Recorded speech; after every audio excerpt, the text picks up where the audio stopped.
Fine. So I guess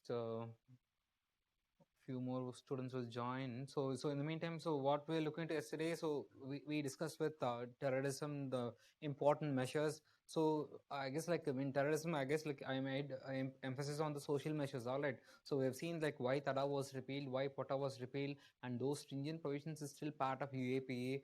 We have discussed that, and the institutional mechanisms like NA, institutional mechanisms like the multi-agency center, NSG, all these things we have seen, and we have seen the role of citizens, the role of civil society, role of media, all right, and also security forces as well as military. So you should use military in a proportionate manner. Indiscriminate use, improper use can lead to greater radicalization, I said. And lastly, I said about it's about more about as a people, like we should spread harmony rather than hatred.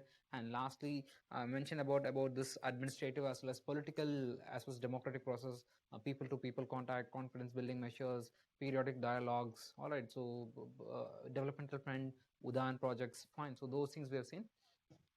And thereafter, like we start with organized crime. So actually the topic is linkages between terrorism and organized crime. And in the case of organized crime, I said the kind of example of organized crime yesterday we saw these are the traditional organized crimes, and the emerging crimes like identity related crimes. All right, we have seen cases related to identity related, cyber security, maritime, all right, wildlife.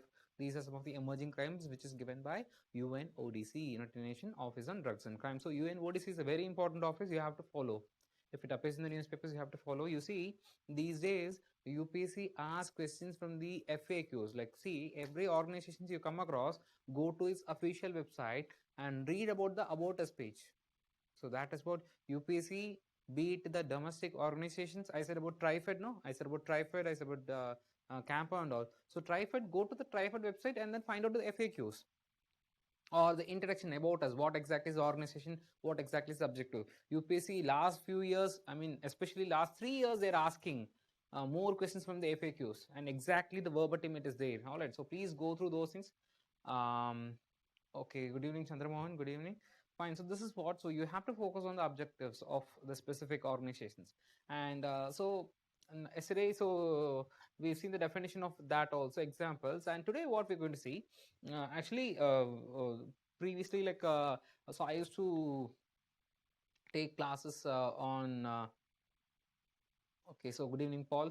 All right, so next is good. This one, I used to take like specific classes on, say, one example of drug trafficking actually. But right now I'm not going to take it because you see, for two reasons. One is again the time factor, because again prelims is nearing. Like I don't want to again consume your time because it's additional extra classes. I don't want to put so much of a time stress into your mind. That's number one. And number two is about drug trafficking. Like no, so you have to follow in.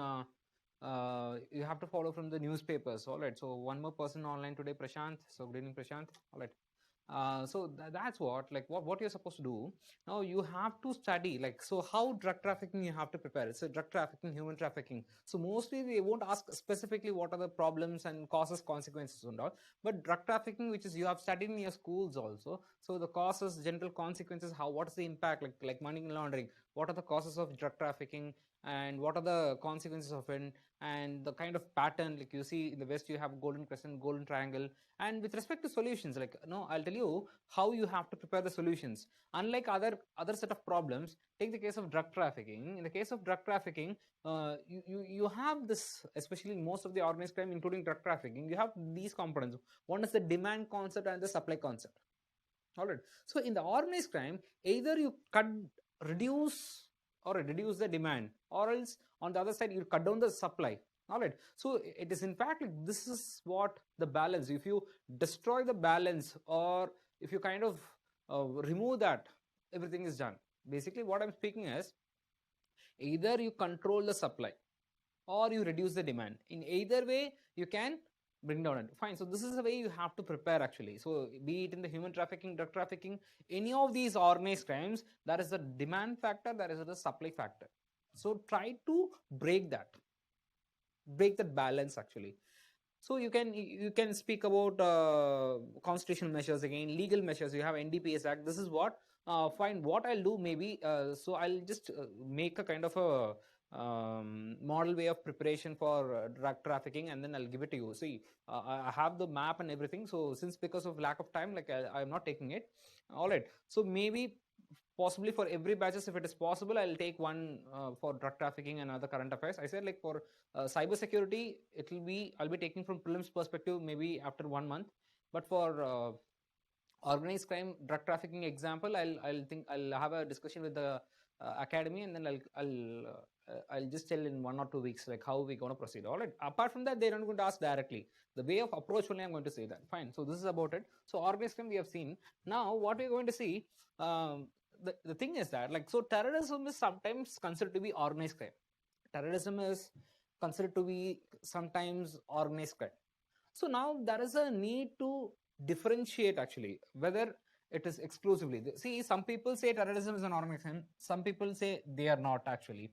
So first of all, we have to find out the differences actually. All right. So right now, what we are going to do, we are going to differentiate organized crime and terrorism with respect to its aim, with respect to its objectives, with respect to its these three. All right. So with respect to aim, objectives, and the means we are going to study. So first of all, to start with it, so how organized crime and terrorism is different.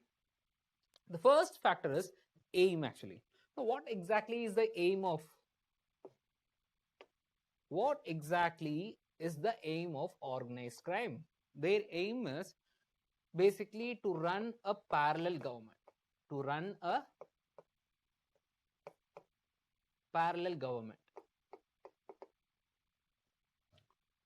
But whereas in the case of terrorists actually, in the case of terrorists, their aim is to overthrow. Their aim is to overthrow the existing government.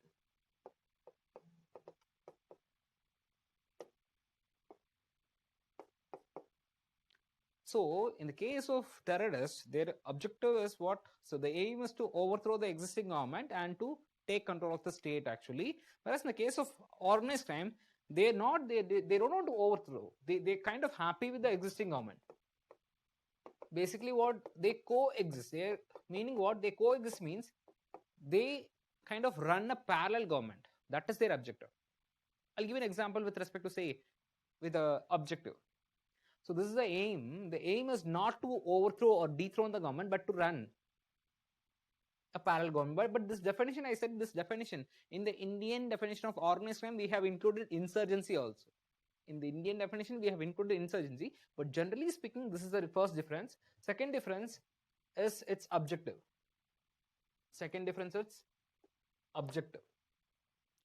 Now, what exactly is the objective of organized crime? It is purely economic. Or you say pecuniary, the word, no? Pecuniary benefits, monetary benefits. Economic or monetary benefits. Whereas in the case of terrorism, it is about political objectives.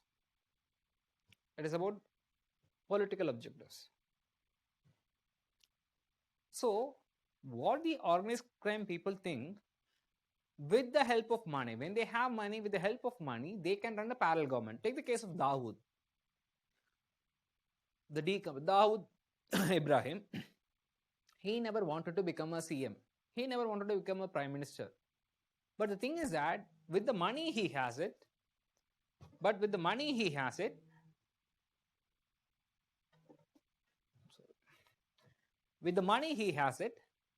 he does with the money, he runs a parallel government. No, he has a hold in the decision making. Understand? You see, he is controlling the businesses in Mumbai. He is controlling Bollywood in Mumbai. That is what it said. No, he's accused. So that is what. So he thinks like these people, the organized crime people, they don't want to be part of government. They are running a parallel government which can happen with the help of money. All right. They think that with money you can buy anything, even the politicians, even frame the policy. That is what basically the objective related. Okay. So Since its objective is economic, the aim is ultimately not to overthrow the government, but to run a parallel government. Since the objective is political, they overthrow the existing government. All right, so that is what ultimately sovereignty or something. And third one, means. And third is the means.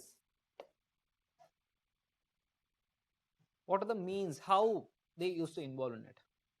Organized crime people, they mostly prefer to be less violent. They prefer to be less violent compared to politicians or terrorists actually. You see, violence is the very important factor, right? More violent, brute, because I said violence is the one which kind of identifies terrorists from other separatists. The most brutal form of violence, is it not? So that is what. So that is the prime factor. So compared to, so don't say they are not violent at all. They also involved in violence actually, but compared to terrorism, they are less violent. You see, mostly what happens, you have seen in the movies also. If an organized crime group or a cartel or a syndicate, some person has been caught actually, they don't mind even, say for instance, someone is caught with drugs, say heroin, they'll try to destroy it. They'll throw in the sea or whatever it is. Because money is not matter to them. The objective is they can earn the same amount of money in later consignments. The objective is that syndicate should not be caught. And mostly that is the reason why people involved in organized crime, they don't, you can say, quarrel with the police officials or the authorities. They don't quarrel. They don't go for violence, because if they're caught, they'll again find out the root. Okay, who are those people? So mostly, yeah, I did it. No one said it. Like I only did it. Like I am sorry. You take it. You put me in jail. That is what they say. That was what the first rule. All the companies say that, cartel says that whatever they ask, don't do that.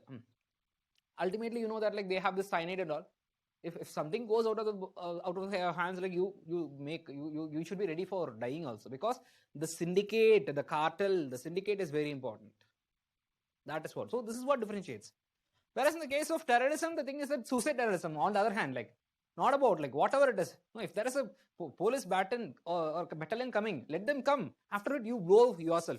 So let everyone be killed. So that is what. So this is what the differences are actually. Understand? So even though it is sometimes made comparisons actually, so sometimes there is a kind of an overlapping, but these are the ones which are differentiating factors. Understand? Understood? So these are the things, the differences are. All right.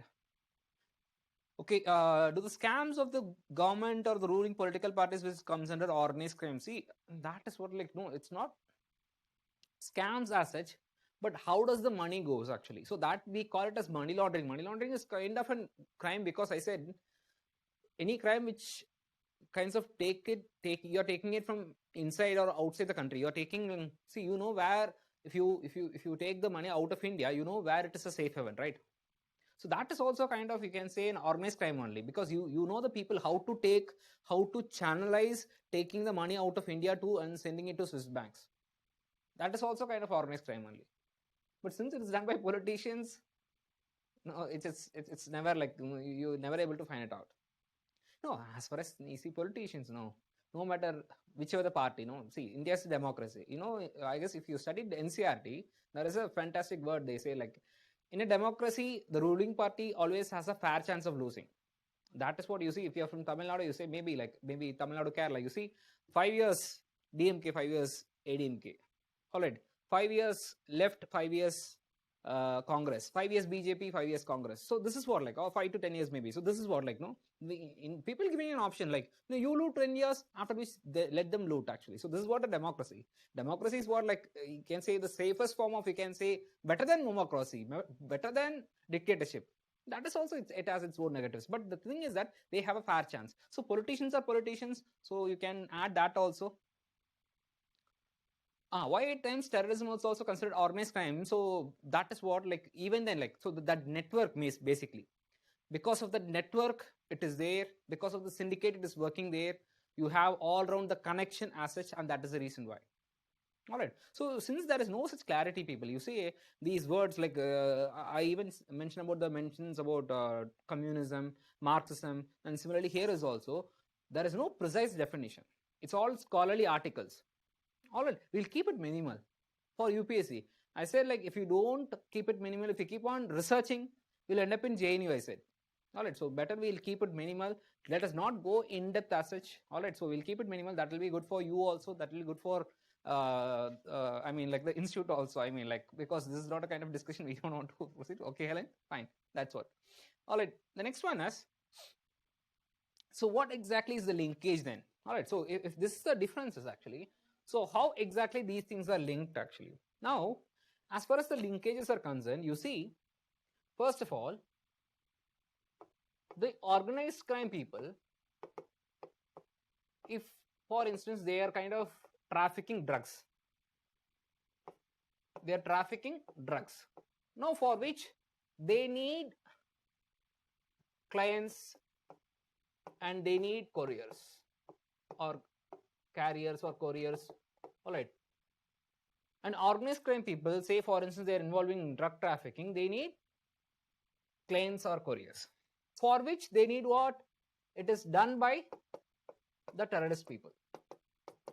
So terrorist people, they take the consignment and then they deliver it, because they are not afraid of anyone, right? They have the arms in between, they are not afraid of anyone. So that is what. So the terrorists also used as the clients as well as the couriers. Whereas on the other hand, you see similarly terrorist.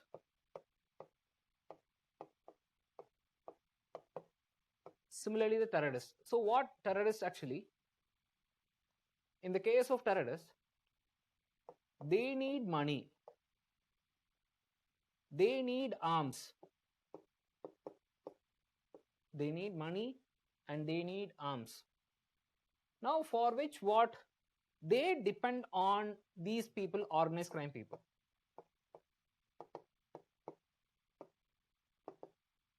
All right. So they used to involve, and the money which is generated, so sometimes the funding comes from the organized crime people, or the arms they require as a barter exchange system, they used to get the arms also from the organized crime people. So it's kind of a tit for tat, like, no, you help me, I'll help you. All right, you help me, I'll help you. So this is what basically, so both are in need of each other. Organized crime people need terrorists, terrorist people need organized crime. All right, so you can write this one. Please write down. Please write this one.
Completed people online.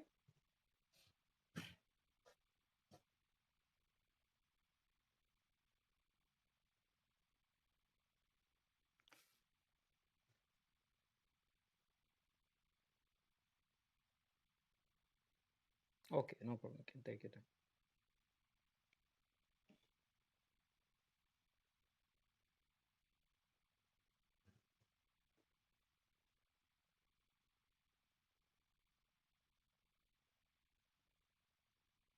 All right, fine.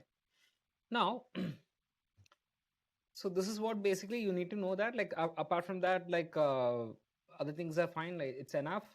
All right, so nothing else required from that. Like, so based on the things which are there, like, we already studied enough about what is golden crescent, golden triangle, drug trafficking, human trafficking, like, based on the current affairs we can study. So mostly they used to ask about the linkages only. So what exactly, how they are linked only. Apart from that, they haven't asked questions. But where you have to focus, prelims perspective, organized crime, UNODC office. So these organizations which are there, all right, Narcotics Control Bureau, these organizations which are associated with that, like these things you have to focus, all right, from the prelims perspective. Fine, that's it. Apart from that, so these are the linkages between terrorist and organized crime. So this is enough. Now next we are going to see a new topic today again. Like, so you can take the syllabus, and then the syllabus part, the one which is related to security forces. All right, so write down. You take the syllabus part. In the syllabus they have written, no, various security forces, agencies, and their mandate. So we are going to see that various security forces, agencies, and their mandate. Various security forces, agencies, and their mandate. So this is what, like, so we have seen. No, I don't have the syllabus right now, I guess. Okay, so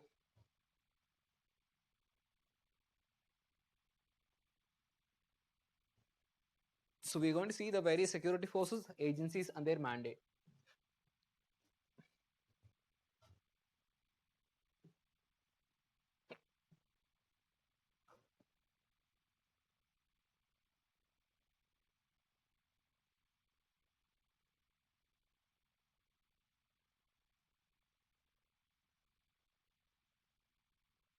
All right. So under the various security forces, like how your preparation should be. So they, first of all, there are not not many questions asked directly with respect to security forces. So today our agenda is, first of all, I'm going to list down all the security forces. What are the security forces? How many ministries? Who is responsible for what? What exactly is the role of central government? What exactly is the role of state government? And the security forces under Ministry of Home Affairs and other things, important things only, not the entire list of organizations. And thereafter, like the second one, I'll discuss about AFSPA, the controversial AFSPA. So why AFSPA is hated, why it is called as a draconian law. On the other side, why the armed forces required that. This aspect. See, AFSPA is very important from examination perspective, be it prelims, mains, as well as interview. Many questions have been asked in interview. What is your opinion on AFSPA? So how you should tackle. That is more about your personality. So again, that unbiasedly, so you have to balance that. That is what we're going to see, controversial. And the third part we are going to discuss about the VAM policy.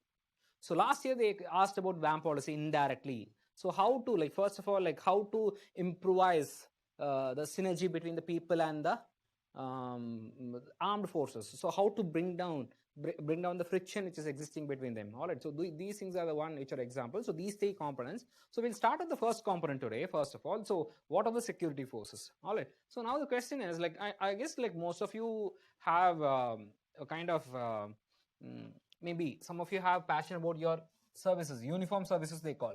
Some of you have preference over IPS, right? So how many of you have a preference over IPS? I don't know. Like some are passionate about what is called as uniform services. All right, IPS more than IAS. All right, some have preference, especially people from Kerala. I found that people have fascination about IFS, foreign services. Actually, fine. So that is what, like, so with respect to UPSC. So when you put IPS as a preference, now first normally the question they'll ask actually. So what exactly? Who has the control over police? It is the state government or central government. So first of all, I'm going to start with it. So under the various security forces agencies, the first one I'm going to speak about the responsibility factor. Now, who has the responsibility? Is it the center or the state? Who has this responsibility to? Is it the center government or the union government or the state? So you know that, like in the case of police, like, so now if people have police as a preference, this is the first question they'll ask. All right. So okay, police, it is with the state government. Now people said the answer, police is the state government. Police is under the control of state. Okay, good. What is the basis of it? One line answer. When do you say police is under the control of the state, what is the basis? Is it a legal basis? It is a constitutional basis. If it is a legal basis, what is the specific provision, which law? If it is a constitutional basis, which constitution provision it is? Okay. Law and order is a state subject. Okay, fine, good. You know that law and order is a state subject. Good. Okay. Okay, CRPF. No, don't bring CRPF as such. I'm generally speaking about police only, Chandramohan. Okay, fine. Federal structure. No. Fine. No. I'm just asking. Okay, people got it right. One people got it right. Like it is about law and order, right? But even though beyond this law and order, like I'll give you an example first of all. You see, center and state, like the division of powers. There is a topic called what? Distribution of legislative powers. The legislative powers are distributed between the center and the state, is it not? It is called as normally what? The one which is distributed at the center and the state, those are called as what? Union list. Here it is called as what? The state list. And the one in between which has both the things, it is called as what? Concurrent list, is it not? So you have three set of lists. The union list, the concurrent list, and the state list. So list 1 is union. All right. So very good. Like you can see the legislative powers are divided. All right. So from Article 246 to 254. All right. So Article 246 read with Schedule 7 of the Constitution. The distribution of legislative powers is between the center and the state. It has three set of lists. List 1 union list, 2 state list, and list 3 is concurrent list. Now in that also, I'll give an example here. Now when I said like, okay, fine. So I mentioned about list 1, list 2, list 3, right? So when I mentioned this word, police. So people said about police, people said about public order and all, right? So if I say public order, so where is public order? So what exactly it is given in the Constitution? Public order is given under, you can say, list 2 of Schedule 7 of the Constitution, and this is in the entry number 1. All right, and this is called as the subject. Meaning what? If at all someone asks, okay, so why police is under state, or why public order is under the control of the state? All right, how you have to say is, you have to say that like the subject public order is in entry 1 of list 2 of Schedule 7. This is the way you have to answer. Similarly, police is in entry 2. If you go and see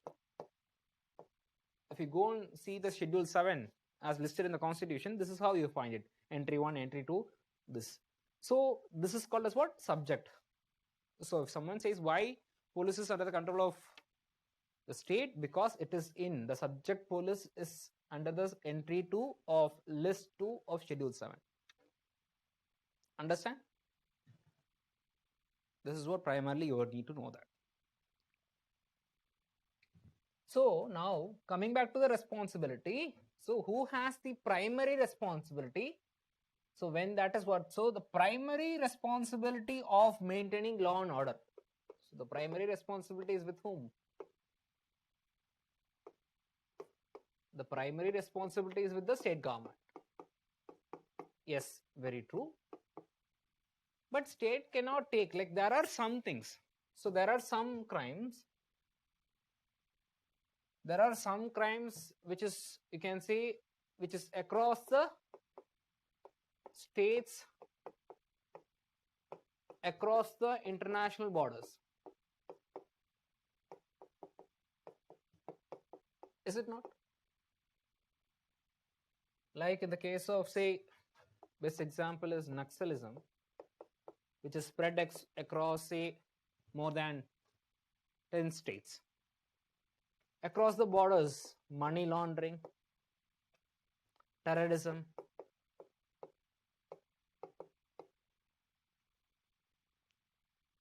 So, these are some of the issues which threatens. So, these things, Naxalism, regionalism, all right. So, these are some of the things which threatens national security,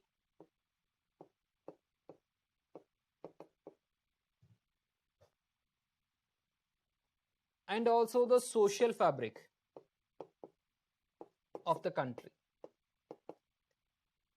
which endangers the national security, threatens the national security, and endangers the social fabric of the country. And that is the reason why these sort of crimes, these normally we call it as what? These are called as what? Transnational crimes, we call it as, no, this thing, trans-border or transnational crimes, transnational organized crime. So these sort of things, who has the responsibility? It is the union government, I mean. It is the union government. So even though the primary responsibility is with the state government, but it does not prevent, even the central government has a constitutional obligation. Even the central government or the union government, they have what? A constitutional obligation.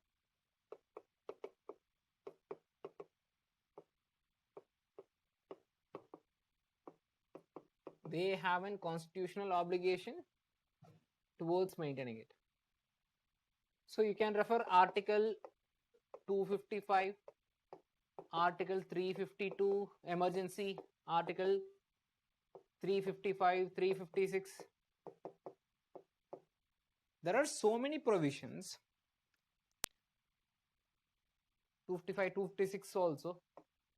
So there are so many provisions in the constitution wherein the state is, or the powers of the state is sometimes taken over by the central government also. All right. So you know about Article 356, failure of constitutional machinery. All right. So sometimes the state has to oblige. All right. If the state fails to, say, control, like you see the case of S.R. Bommai, you must have studied about S.R. Bommai case, right? S.R. Bommai in secularism. Secularism, that is S.R. Bommai case. You see, soon after, like after this Babri Masjid demolition, so the BJP governments was kind of they were kind of suspended in 4 states actually. All right. So the justification is, they said secularism is the fundamental basic structure of the constitution. Meaning what? So based on the constitution, you can take control. The state can take control. But today you see, like before that also, now also 356 is more used, misused. In Congress it was misused. Again BJP it is kind of misused. All right, it is misused no matter whoever comes to the power. But speaking that, so the constitution has given such powers to the union that they can sometimes take control of the powers of the state government also. You must have studied, like when a state can, when the union can legislate on the state legislation or state subjects also. This is what you have seen, like article from 246 to 253, 254 and all. Fine, this is what. So this is what basically, so it does not. So there is a constitutional obligation on whom? On the union government also. Fine, so that is what we're going to see right now. So how exactly the union government is going to do that. All right. So, okay, fine. We'll start with that today now. Now, as far as what are the organizations or forces in the union government, we'll start with it. Fine. So now, what are the security forces? What are the security forces in under the union government? So I'm going to first of all give you briefly what are the things. So we're going to start with MHA. So you can draw first of all the table and then I'll make you write the other things. So we're going to start with MHA, then Ministry of Defense. All right. then Ministry of Defense, then Ministry of Finance, PMO, all right, and one example for DOPT. All right, I'm just going to give you a brief account of all these things. So first of all, you write it, the organizations, or you mean the forces and the agencies. So under MHA, you have different forces as well as agencies. What are the forces under MHA? We're going to deal with it. So starting with CASF, CRPF. No need to write anything in detail right now. Just write down CASF, CRPF. Next comes SSB, ITBP, BSF. These are the security forces under MHA. Under the Ministry of Defense, you have the forces: Army, Navy, Air Force.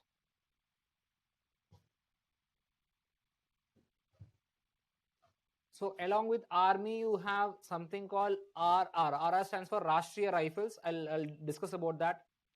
These are the forces operating on land actually.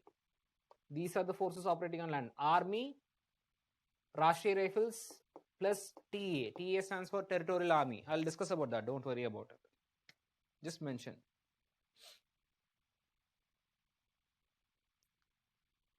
No, railways and all, like, let it be. Like, I'll come to that. Like, because you see, we can't cover entire thing as such, but I'm just speaking about the basics. So I'll tell you. Don't worry about it. So this is Navy. Along with that, you have Coast Guard. All right. So land, water, as well as air forces. And the Ministry of Finance, like we have seen, mostly it is not the forces but the agencies only. We have agencies, intelligence as well as investigative agencies. FIU, we have seen the example. ED. There are a lot of other organizations. We are not covering the entire thing, but just for the sake of understanding, I'm giving it.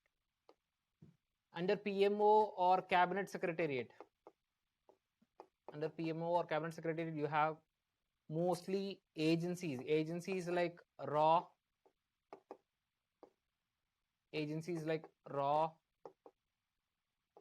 NTRO, and forces like SFF, Special Frontier Force, and DOPT. We have agencies like CBI,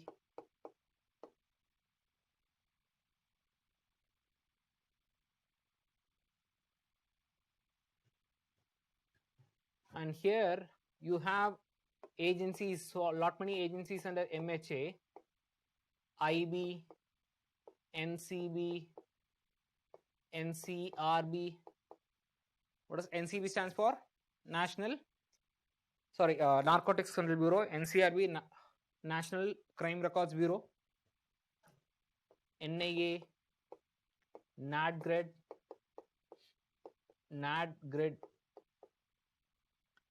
and Assam Rifles comes here.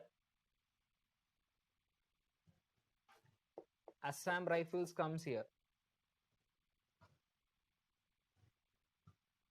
So this is the kind of, you can say, outline of some of the important. See, I'm not given the entire list. Entire list, it's not required. For an understanding only. Now, why I made you to write these things, and especially in a short form, I'll discuss about the other organizations shortly, actually, fine. So you have a lot of different organizations, under different ministries. And among that, the most important is Ministry of Home Affairs. That is what you see. Lot many organizations. It has forces, it has agencies. You see, in case of Ministry of Finance, you don't have such security forces with arms. All right. But whereas in the case of PMO, you have both agencies. In the Cabinet Secretariat and PMO, you have this both agencies as well as forces. And in DOPT, you have agencies only. Only one thing, like why I asked you to write CBI, because CBI is nowhere, you can say, connected to security as such. CBI is mostly for handling cases related to corruption. CBI is mostly what? handling cases related to corruption. Now coming to this aspect, you see that. So for first we'll start with that. Like I'll explain the other things. Like we have discussed about MO enough. Today we'll see these three things. So we'll start with MHA first of all. We'll start with MHA first of all. If you see MHA, people completed here. I can change, no? Fine. So under the MHA, so there are so many forces, right? Under MHA, the Ministry of Home Affairs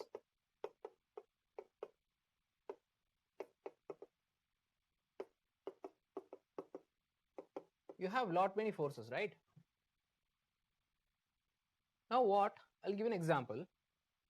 So first of all, this MHA has three different set of forces. One is Central Armed Police Forces. CAPF stands for what? Central Armed Police Forces. Central Paramilitary Force. A Central Paramilitary Force. And a Central Special Security Force. And a Central Special Security Force.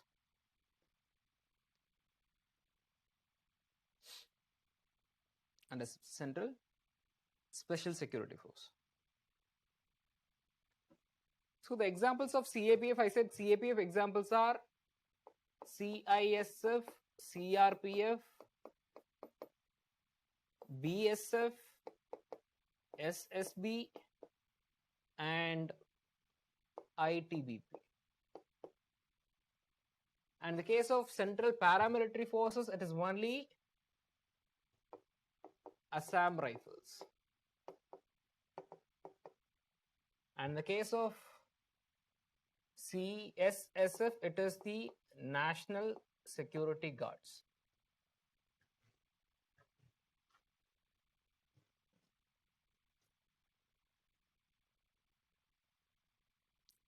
The differences are, you see, among these, the last three, these are called as border guarding forces. These are what called as border guarding forces.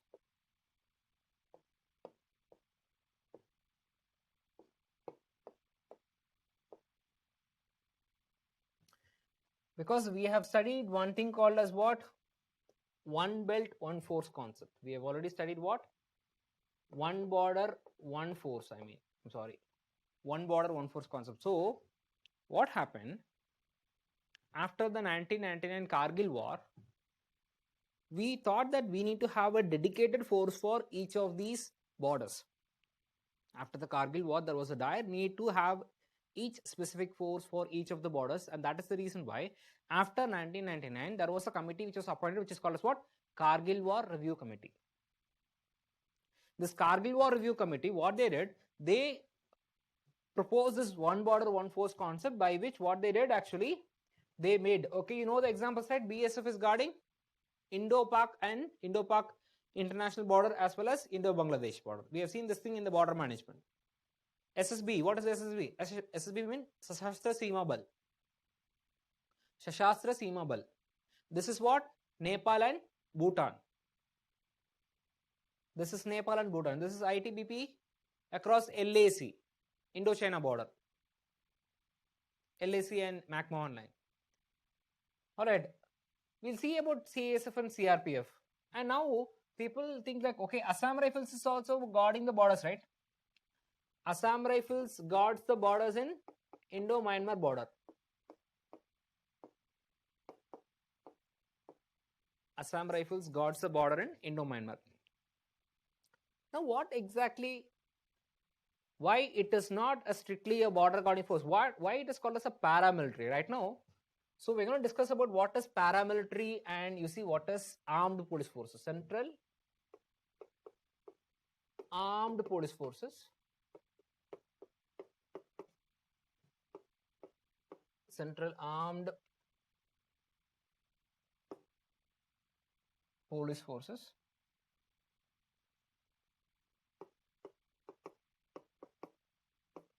Versus Central Paramilitary Force. So here the words are paramilitary and armed police. Paramilitary and armed police. So examples here you can say BSF, ITBP, CRPF, etc. All those things. So all those things, CS, BSF, ITBP, CRPF, CASF, as well as SSB. Here it is only Assam Rifles. Now what is the difference between these two things? You see, in the case of SSB or the Central Armed Police Forces, that is head. The head is whom? Police. If you become IPS, you have the opportunity to lead that battalion. I mean the group as such. The Director General of SSB or CRPF, they'll be from police, IPS, Ministry of Home Affairs. Understand? That is what. But in the case of paramilitary, see these are military, right? So take the case of Assam Rifles. Assam Rifles, it is under the administrative control of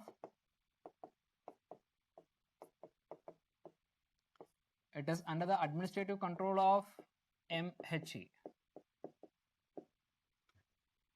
Whereas its operational control is under Ministry of Defense. Understand? Their operational control is under Ministry of Defense. Meaning what? The pay structure, everything will be given by MHA. But on the ground, they'll fight on the instructions given by army. Understand? So the leadership also, the troops, the leaders are also from army. That is the reason why what? Paramilitary. Paramilitary. Whereas in the case of armed police forces, they are police. The head is police. But you have different separate recruitment for that. You have separate recruitment, but this is what. Despite having said this is the basic difference, but it is, again, unfortunately, it is interchangeably used in the newspapers. So don't again bring a newspaper article saying that, sir, they mentioned like this one, you said like this. No, this is the differences. This is the official differences. All right. So don't again come, because in all the batches they used to come, sir, they mentioned like this one. Like, I'm not responsible for the mistake which is made in the newspapers. Fine. So that is what, like, I even said, like, I don't believe in the media as such. Like, every class I used to mock media as such, because there is no such call like, no. First of all, believe yourself. Like, you make such, even if I say something, like, go and search, find it out, because right now, after the online classes, I see a lot of people in all the batches, rather than taking notes, actually, they're kind of cross-checking whatever I'm saying. And after which they'll ask, sir, you tell me what is the last point you made it. Every time I'm repeating 3 times all the statements in every class, whatever I'm making it, but they keep on asking, sir, I missed that point. All right, fine. So that is what. So you can cross check it. So don't believe whatever the newspapers. This is what actually the official thing. But having said so, even sometimes in the government things also, it is interchangeably used. Fine. This is what the major thing between the Central Armed Police Forces and the Central Paramilitary Force. Fine. That is what. Next one. In that also, like, what exactly is the role played by this one? Now we are going to see these are border guarding forces. Even though this guards border, it is not a truly border guarding force. Now we have to see about CASF and CRPF. So what exactly is the role played by CRPF and CASF? So write down, first of all, CISF, it is about protecting the industrial establishments. All right, write down. CRPF is basically what? CASF is basically to protect the industrial establishments.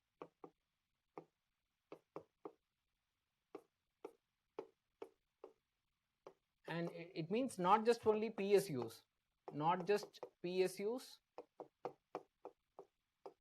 even the private sectors also. Even the private sectors also, you see that, like, so you can see in a lot of airports, you can find CSF people. And even for Reliance, Infosys and all.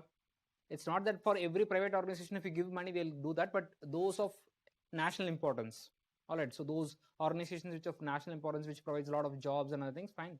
So that is what. All right. And another is CRPF. As far as CRPF, it is basically, it's called a Central Reserve Police Forces. Central Reserve Police Forces. So they're not confined to any specific. They can be deployed there everywhere as a reserve police. Next to the state, actually, these are the reserve police from the central government. They're kind of posted everywhere. But mostly what? Mostly CRPF, they are deployed. Mostly, I'm saying that. I use the word like mostly. They're deployed in Naxal affected areas.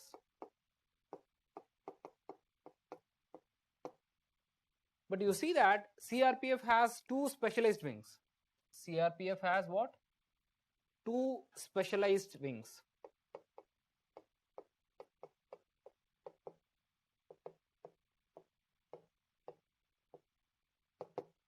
Number one, it is called as, so we've already studied, which is Cobra. Remember Cobra? We studied in Naxal.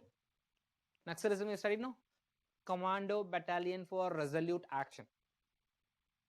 Commando Battalion for Resolute Action. So specialized, they are specialized in what? They are specialized in guerrilla warfare.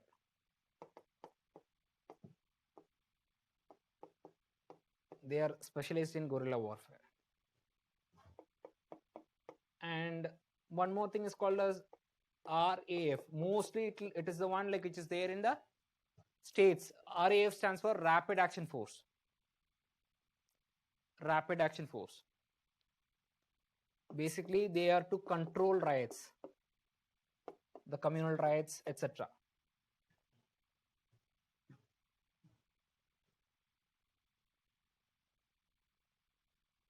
Rapid Action Force.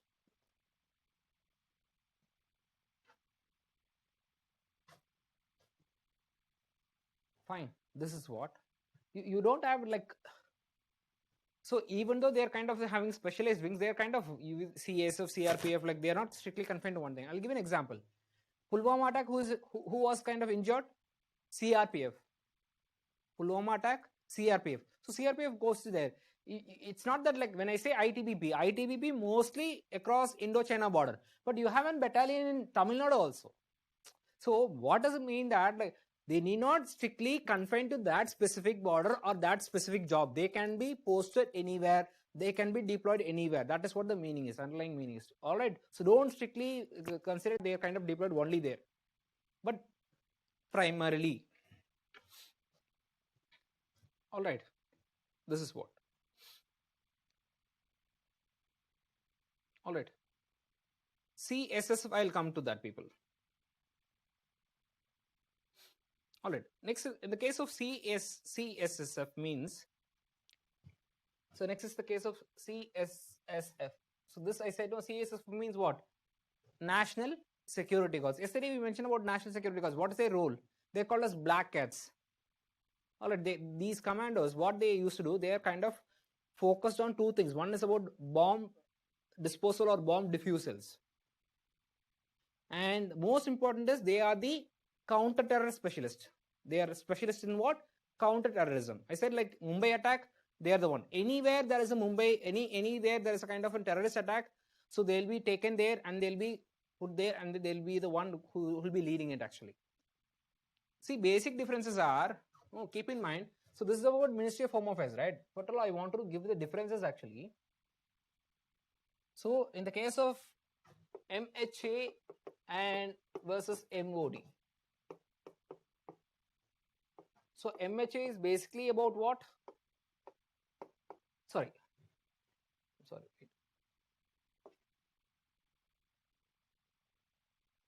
MHA is about internal security or the threats within the country. That is the threat in the hinterland. Whereas this is MOD, this is external aggression.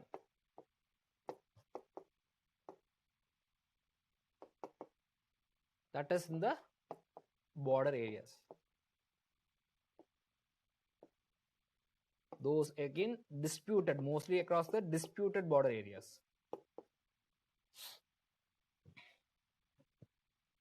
This is what. CSF full form means Central Special Security Force. That is what. Just for the sake of understanding, only I put it as CSSF. Special Security Force. Focused on what? Counter-terrorism. Focused on what? Counter-terrorism. All right. Fine. Next one. And next one, I'll tell you like the other things. Like we'll start with I'll start with the other things. I'll say one by one these things. Fine. So actually today, like I have a kind of leg pain, so that is the reason why like I'll sit and then like I'll kind of explain these things today. Okay, so excuse me today, just for the time being. Maybe after half an hour, like I'll see what happens actually. Fine. So I'll start explaining. So as far as these things forces, fine. Now we'll come to IB. India has two set of organizations, intelligence organizations. One is IB, one is RAW. Now what is the difference between RAW and IB? See, RAW is there in PMO, IB is there in MHA. Now logically think, I said Ministry of Defense external. So RAW handles external intelligence gathering. Write down. IB handles internal intelligence gathering.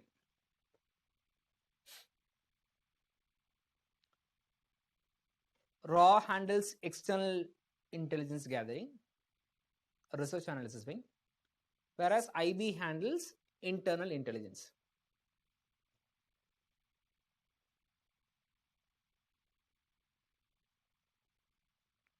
All right. So in fact about RAW, if you see that, in the case of RAW, so previously, till the time,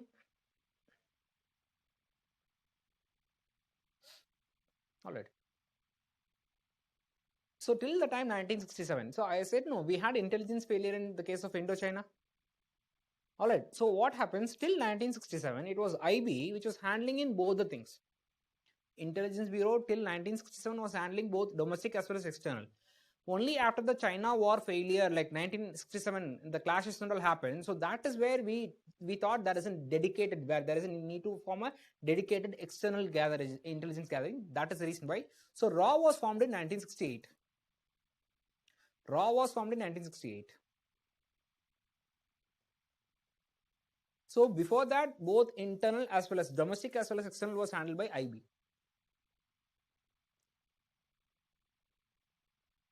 Now the people online, I said, no, I'll give you a challenge. Now you can't find any information, official information about RAW in the websites.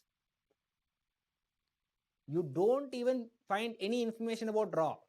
If you find out, like, no, I'll give a prize for you. Because there is no official information about RAW which will be provided. So such is the secret nature actually. All right. They will be never in the limelight. All right, so this was not in the publicity, I mean. So if you want to get information about RAW, you can find it in the USA website. You know, USA government website, they made a research in RAW. They said research analysis wing. So India has deliberately named that to be a wing, not as an agency, so as to bypass the necessity or the requirements of questions in the Rajya Sabha and Lok Sabha. Meaning what? Research analysis wing is not subject to RTI, not subject to parliamentary questions also. No one can question about who are the officers, what they are doing, nothing. Nothing is disclosed. The recruitment, who are, how, no, nothing is disclosed. No information will be provided about it. Because RAW, like they'll be taking from police officials and other things, it's very secret. No, one example I can give it to you. I got a message, like, what is the message? Like, have you already got it? Okay. If forces are disputed areas under MOD, then ITBP is under MHA. No. ITBP along with army only. That is what I said. ITBP along with army. In that case, all right. Army is the one like which controls ITBP also that area. If army is there, army will be there. Now, one example is RAW officers. I'll give you an example. What happened? In the case of Kulbhushan Jadhav, I said, no, you remember this Kulbhushan Jadhav episode. So for instance, Kulbhushan Jadhav, So he is as per Pakistani. Remember Balochistan. So Kulbhushan Jadhav was arrested from Balochistan area by Pakistani, and Pakistani forces, they said like Kulbhushan Jadhav is an ex, or you can say he's a raw agent. But whereas Indian version, India, they said like he's not an ex-raw agent, so he's an ex-naval officer. He has no connection with the Indian military. This is what the thing is, But what when the court, when the case went to UN security, when the court went to, when the case went to ICJ, what is ICJ? International Court of Justice. The case went to ICJ. Why? Because Kulbhushan Jadhav, once he was arrested, he was put at a trial and he was given death penalty as per Pakistani law for espionage. What is the meaning of espionage? Spying. So for espionage, he was given death penalty. So Pakistan was about to execute death penalty. So India went and filed a case in ICJ saying that we want an access, consular access. What is the meaning of consular access? Means any Indian outside India, if they got tried and then convicted and then put in a jail, they should have the right to consult the consulate, embassy, High Commission or consulate or embassy. That is what consular access. So India asked for a consular access to Kulbhushan Jadhav because the case is already decided. We never know that. So before executed, like we went to ICJ saying that we need consular access. So stop the execution of death penalty. So it happened. So in that, what they did actually, Pakistan opposed that. Pakistan opposed it, saying that no, he's a raw agent. He did espionage. No, India denied it. No, interestingly, what happened there? Pakistani lawyers, Pakistani council lawyers, they relied on Indian newspapers. So while Indian government is denying he's not a raw agent or he's not a raw officer, whereas some newspapers in India at the meantime, they were discussing some Indian raw officers were not in favor of sending Kulbhushan Jadhav to Pakistan. So there were a few articles in the newspaper saying that few raw officers in India are not in favor of sending Kulbhushan Jadhav.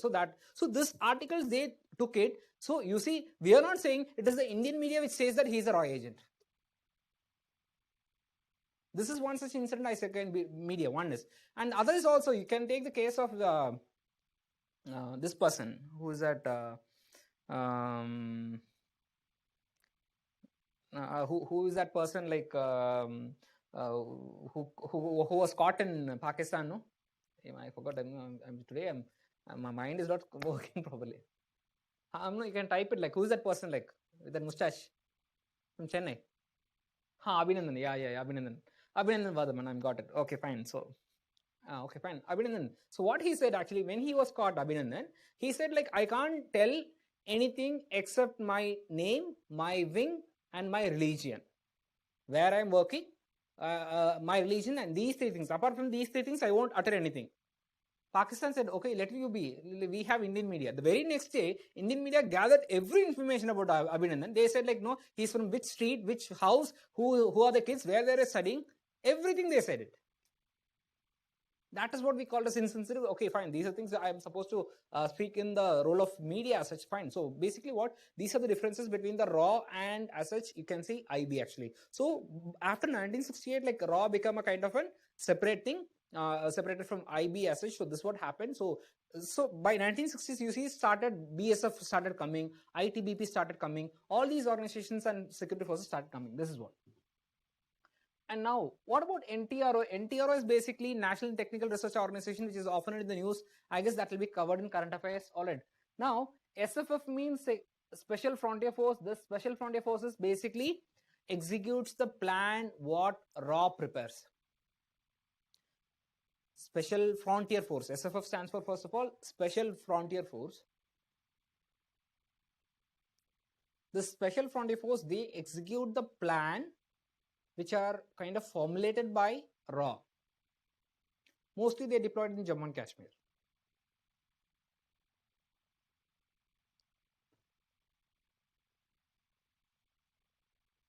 Okay, next one. Under the agencies like IB and RAW, we have committed, right? So now I'll give you other examples. NCB is Narcotics Control Bureau. NCB works based on, see, they are not going to ask specifically, just know. NCB is both investigative as well as intelligence related to drugs. Actually, India, we have an act called NDPS. What does NDPS means? Narcotic Drugs and Psychotropic Substances Act. This Narcotic Drugs and Psychotropic Substances Act, actually, this gives powers to NCB to investigate and to intelligence related to drugs, actually.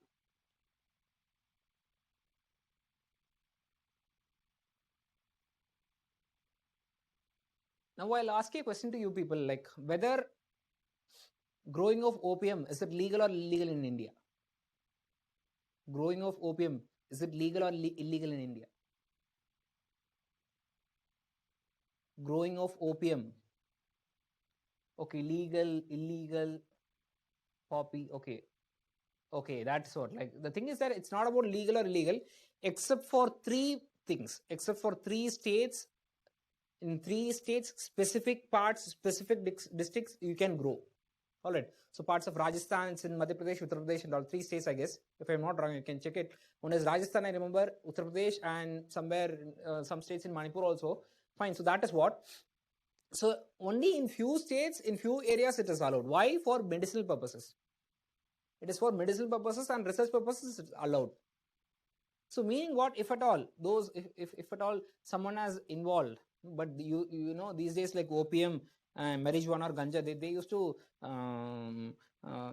to grow in the backyard also, right? You see a lot of things like so often you see in the case of Chennai and all, like you see in the backyard they used to grow and all. All right. So that is what, like, so as such it is banned except for these medicinal research purposes. No, you can also say that, like, after that, like, so this is for my research purposes only. Fine, that is what, like, so this is what happening. So NCB, it is to handle, investigate and collect intelligence related to that. All right. What is NCRB now? Next is NCRB.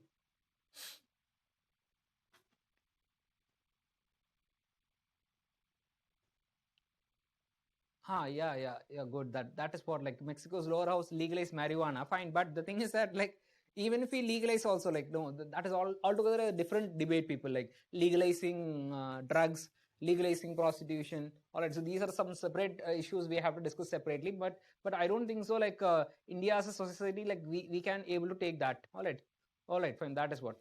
Fine, next one, NCRB, National Crime Records Bureau.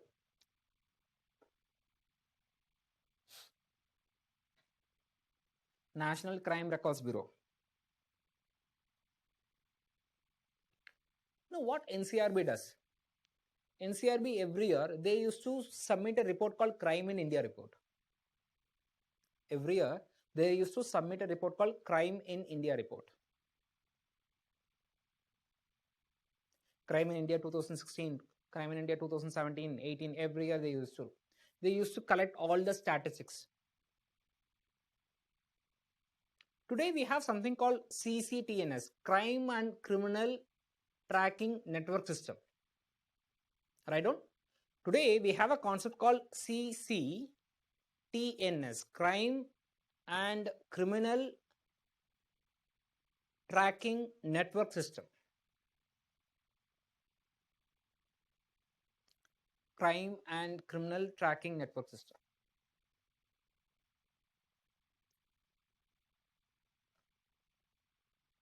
So what this CCTNS means, in India, we have some 14,000 plus police stations. All these 14,000 plus police stations are today connected through internet. The moment you go and give a complaint, you see, they will enter into the computer and that, excuse me, it will go to the state server and then it will be connected to the central government server, like everything is interconnected. So someone who has committed crime in, say, Tamil Nadu and then he escapes to some other state also, you can easily track based on the record. You see, the criminals, once they do a crime in a specific area, then they go and they won't be there. They go to newer areas actually. You see, one state they'll be operating, and from that state, if at all the police get suspicious about that gang, they'll move to some other state. So what? All the fingerprints, all those things which are collected in the first thing. So everything will be circulated and everything will be in the database. That is what crime and criminal tracking network system. So all the things in the database in the form of data actually. Fine. So it's making things easier to track actually. Understand? That is what. And the next one is like in another NCRB. What NCRB does? NCRB every year in this Crime in India report, right? So they gather the data. If you want to know, okay, in the year 2016, how many number of offenses related to women, how many number of offenses related to SC/STs, how many number of related offenses related to say minorities or maybe related to children. I mean, so these informations will be gathered, collected, it will be compiled by the NCRB. All right. So how many FIR, how many cases recorded, how many cases pending, how many cases acquittal, how many cases convicted, all these details will be given there. But general tendency, what happens, you see in the case of political parties, they used to do that. Like, if at all there is a rise in, if there is a rise in number of cases recorded, for instance, say, in a specific state, if there is an increase in the number of cases related to women, Crime in India report says that in a specific state, the number of cases have risen, or number of cases which are recorded, it is higher. Does it mean that the violence against women has risen in that state?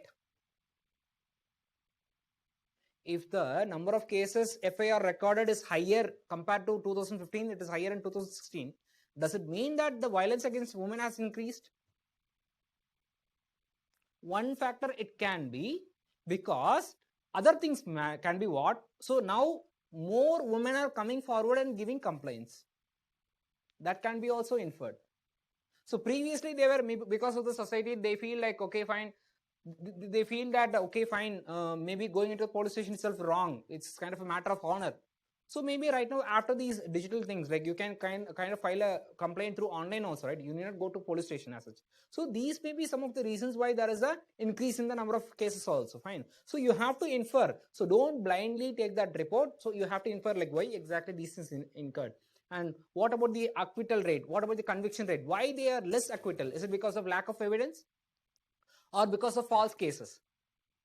Most of the acquittal in two major issues, two major you can say legislations. One is dowry prohibition and domestic violence, and the second is SC/ST prevention of atrocities. Both are brilliant legislations. Both are good legislations, so as to say, first of all, to prevent the women from dowry and domestic violence, and second is to prevent the discrimination. Both are fantastic, but unfortunately both are the most misused. This is what. But the thing is that is what. So we have to find out what is the reason for acquittal. Is it because of lack of evidence? Is it because of false cases? This is what you have to infer. So don't take it blindly, all those things. Understand? This is what. This is about NCRB. So NCRB, like you can take the data whenever it comes in. You can take some data which is relevant to you, which you feel it is relevant. You can take the data every year it comes. You can incorporate that data in the answers, mains answers. Fine. Next is NIA. NIA we have seen ample, nothing recorded. NIA, 2008, NIA Act, statutory power, sumoto. Yesterday we have seen everything. What about NADGRID? Write about NADGRID. Write about NADGRID, people. So in the case of NADGRID, so what NADGRID does? NADGRID means, yesterday I said, no, NADGRID stands for National Intelligence Grid.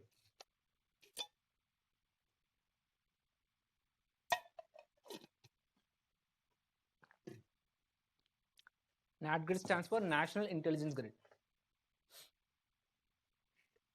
So what it does, NADGRID connects 21 citizen databases with 11 enforcement agencies. NADGRID connects 21 citizen databases with 11 law enforcement agencies.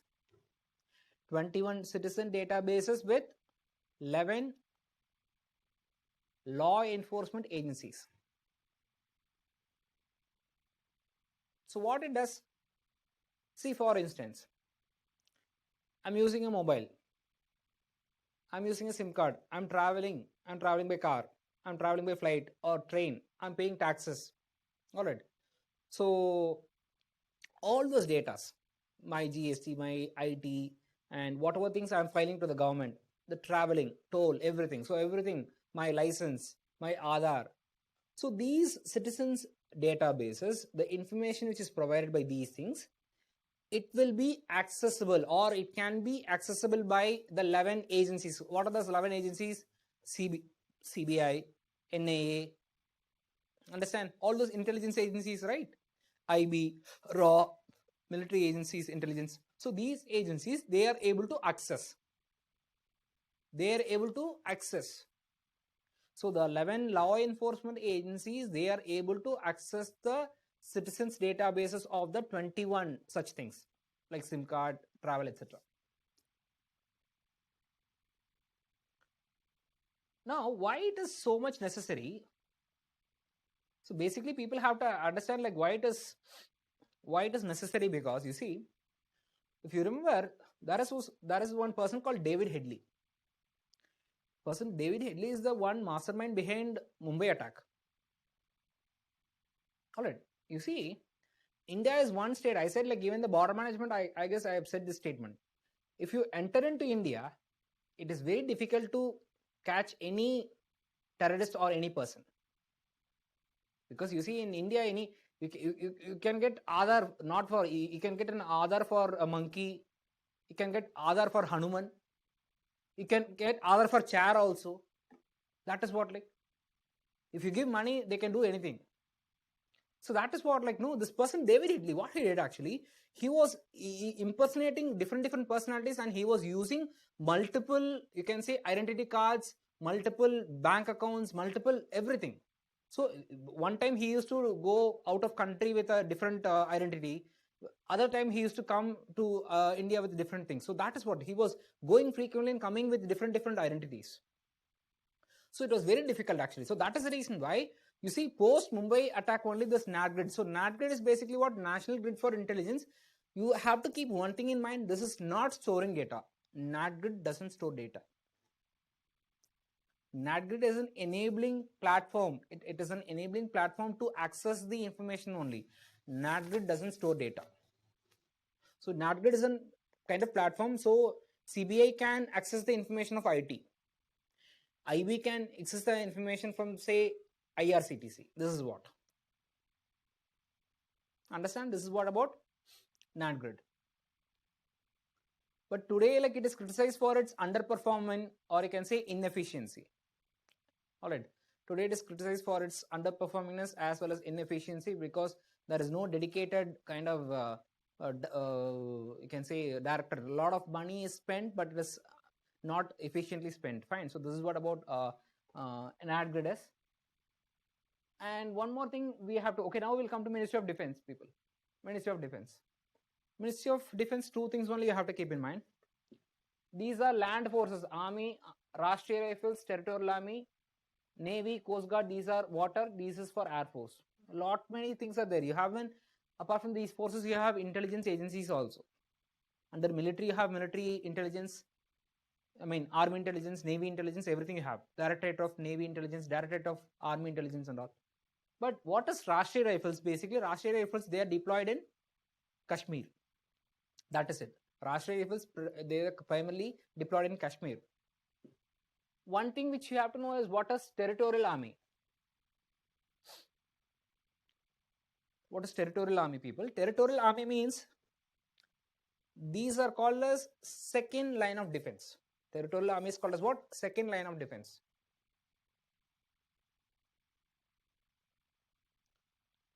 Now, why it is called as a second line of defense, people?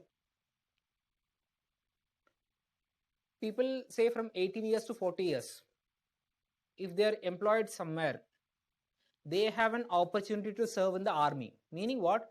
These are secondary. When, if in case of a war, if the armed forces, because India, there is no such mandatory, na?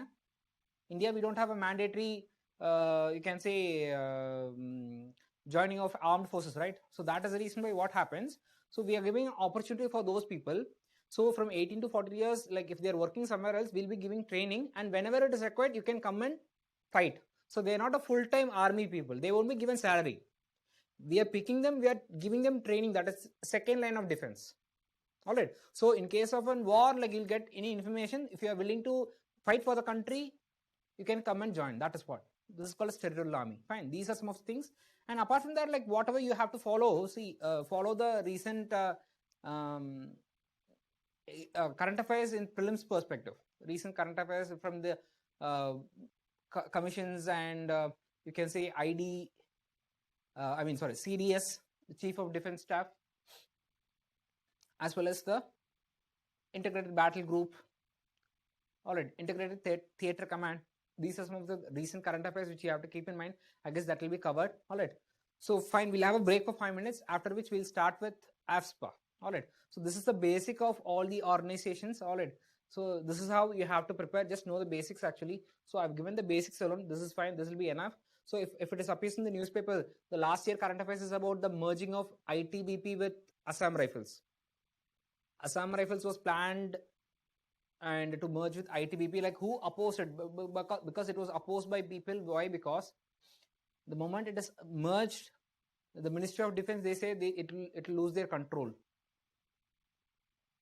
All right, the ITBP Assam Rifles merger. What? Okay, we'll discuss that after the. We'll meet after the break actually. So we'll meet after the break after 5 minutes. We'll continue with that specific part, and then AFSPA, the important part. AFSPA will be.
sound recover. It's a democracy, so we have all the freedom to forget also. What was 26/11 and what was a Mumbai incident? Who was Sandeep Krishna? There are people like that now also. Because it's India, no, see, it's a democracy, so we have all the freedom to forget also.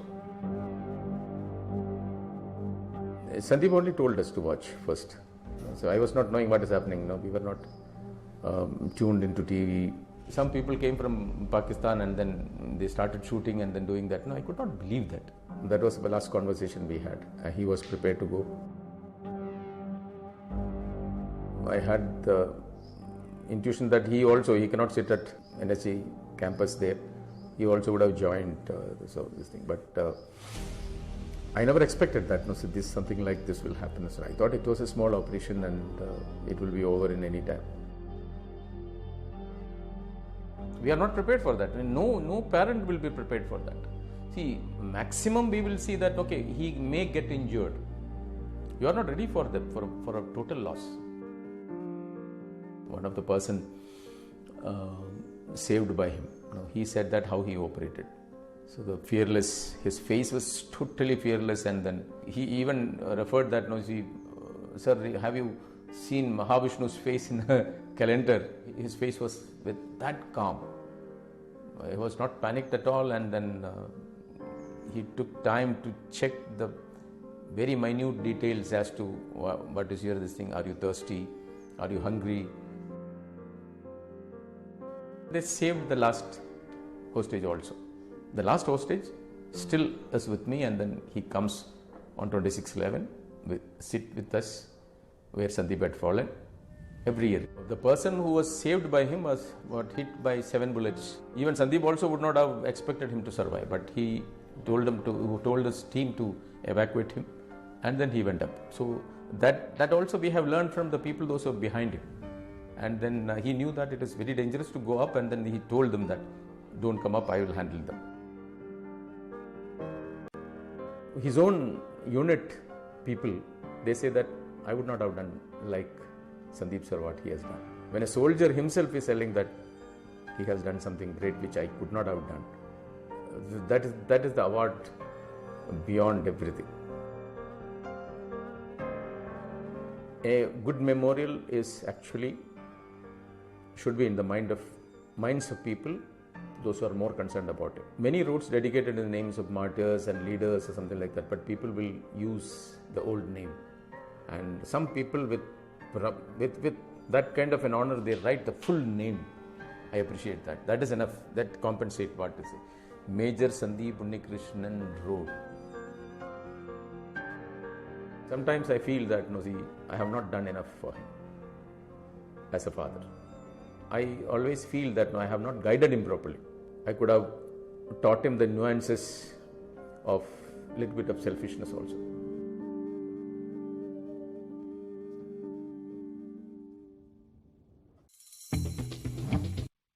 So actually, that was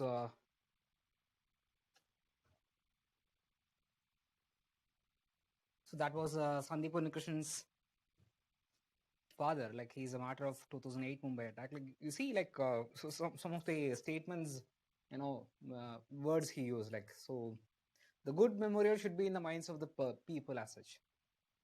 All right. So yesterday, that is the reason why I made you, like, first of all, like, most of you said about Osama bin Laden or Afzal Guru or Ajmal Kasab. Like, we never know about, I asked you to see Aurangzeb also yesterday, right? Like, so people forget about the martyrs actually. You look like kind of what is the anguish in his, like, so he felt that like he should have made him learn the nuances of being selfish actually. All right. So we speak about selfless service, but this is what. All right. So, and one more statement he made at the beginning, right? India is a democracy. So in a democracy, we have a freedom to forget also. First of all, we can forget only after remembering that, right? But again, like, no, I'm not blaming the people as such. Like, again, the media as such, actually. The media is always glorifying whom, actually. Think about, like, yesterday, I showed a picture of one person with a beard, like, whom none of you know that, right? That person is called Aurangzeb. See, the difference between Aurangzeb and Burhanwani is both are Burhanwani and Aurangzeb from the same region, same religion, but one chose Indian army, but the other chose the insurgent terrorist actually. All right. So it is inspiration, but no one remembers about Aurangzeb. Like, so Aurangzeb, like when he was serving in the army, like when he was returning back during Ramzan ceasefire, like he was abducted and he was killed. Not many knows about, first of all, who is Aurangzeb. But people speak about Burhan Wani. People consider themselves like to be inspired by Burhan Wani as a rebel actually. Fine. So that is what. So two persons from the same region, same religion, but chose like, so there is no point speaking about a specific religion as such or a region. If you're kind of having a stereotype like, okay, Kashmiri people are like this one, or say Muslim people are like this one in this area, it's not the case. So after Aurangzeb, a lot of Kashmiri youth inspired by him, like they joined actually his family itself, like Aurangzeb's family itself. But unfortunately, I said no, media doesn't cover that. How many movies will be made for that? And that is what. So why I made this video is again like one thing is, so today right now I'm going to start with again one of the controversial topic, armed forces. See, having said so, like mostly like most of the classes, like I've, with respect to those controversial issues, like I try to get not influenced by the political things, because I get a lot of messages like intended to a specific political thing, but I try to refrain myself from that, like try to give a balanced view of both the things. So AFSPA is one thing. As far as AFSPA is concerned, what are the political who are the political parties, maybe Congress, BJP, or leftist, whoever it is, like they wanted like in the opposition they don't want AFSPA, but when they come to the rule they wanted AFSPA. Now what is AFSPA? All those things we're going to see. Like in the meantime, if you have some questions, like one is about like army persons are recruited, but NCC is also considered to be. So for NCC there is a specific recruitment related to army. All right, so that is also an example of it. Sivapriya, fine. And army persons recruited. See, there is this word called conscription. You can go, you can Google people in the home also. Conscription means like this mandatory services. I said no. So there are few countries. I remember like Singapore has one thing. All right, Singapore has one thing, and you see in the old UK movies or US movies, you can see that like the Forrest Gump movie or the movies which are like came before, like you see in US also it was there before, but not right now. I don't think so. So those are some of the things we can take an example. But India, we can't make it mandatory. All right. So India, we have as in fundamental duty only. We have a fundamental duty to defend the country when called upon to do so. I guess Article 51A(d), to defend the country when called upon to do so. Actually, I said like please by heart the fundamental duties, because they used to ask it actually. All right, because when you speak about, when you criticize about the rights, and sometimes they used to say fine, tell your duties and all. So they used to check randomly. All right, fine. So please do by heart it. Fine. So we'll start with AFSPA today. Like AFSPA, one of the most controversial laws India has ever done actually. So we'll start with that AFSPA. So why AFSPA is actually today we'll see that. We'll see comprehensively. This is most important, say from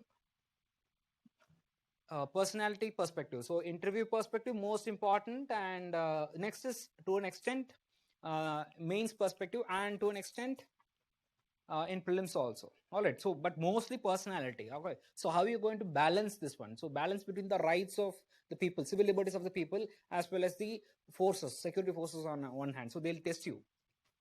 So this is what, like these are the things we're going to see. What exactly the genesis, how it started, what are the special powers, what exactly the special powers are given to whom, where it is applicable, what is disturbed area, where it is applicable, and how it is declared, how the notification of a disturbed area is declared. Is it by the central government or the state government? What are the special powers given?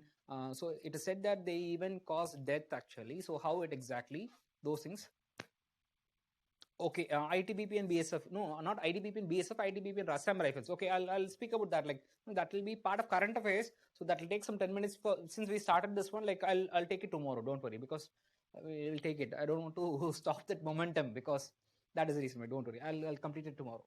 Next class. I mean, why the controversy is, and next is about the Supreme Court. What exactly the Supreme Court said about AFSPA. And next is what are the committees. There were several committees which are appointed so as to find out how AFSPA, why AFSPA is hated. So that is also we'll see. And what NHRC, National Human Rights Commission, what does the toothless tiger said about it actually? So why it is toothless tiger? I'll tell you. It is called as a toothless tiger as such. Like so, next is about arguments against AFSPA. What are the arguments for AFSPA generally, apart from all those things, and what are the arguments against AFSPA? So you need to have a complete picture. See, whenever you put any arguments, you need to have these things in your mind.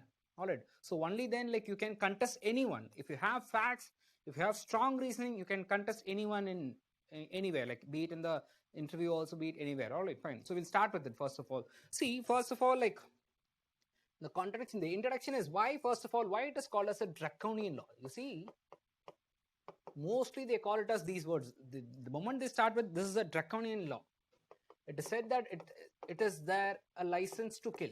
It is giving a license to kill. Is it true? Why it is called as a draconian law? Is it in fact a draconian law or not? Does it give a free hand? Does it give a free hand for army to rape? All right. Does it give a free hand to army to rape? So these are some of things. You see, like mostly, I gave an introduction that I did my master's in human rights. Because like in that, there used to be always kind of, you can say, prejudice one side. Like one group of people always criticize the army, like every army is wrong.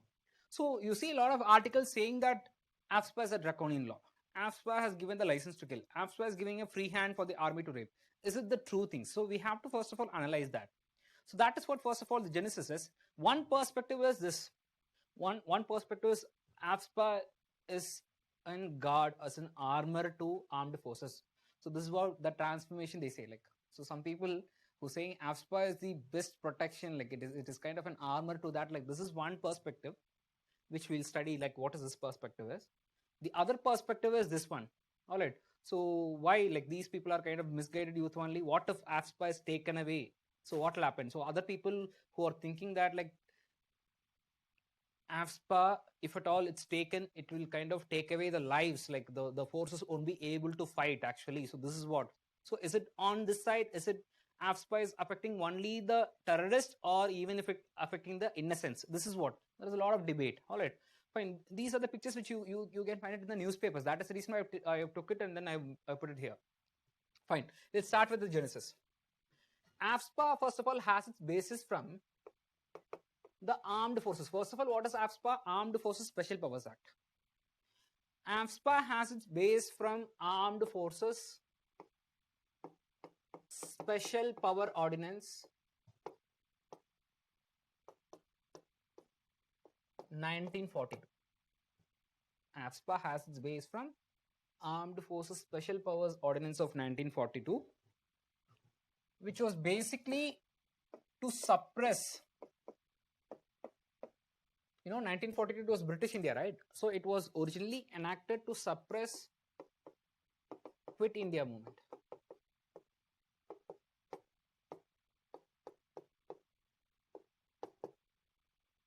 It was basically enacted to suppress Quit India movement. That is the reason why we call it as a British legacy. So it was used as a tool, as a suppression.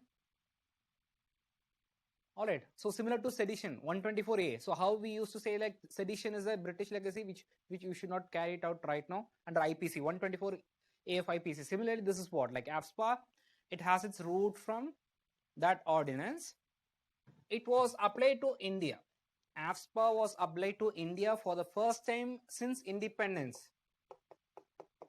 So post-independence, it was applied for the first time in 1958. Where? In Assam area. For what? To counter Naga insurgency. So AFSPA was enacted post-independence for the first time in 1958 in the Assam area. It was applied in the Assam area so as to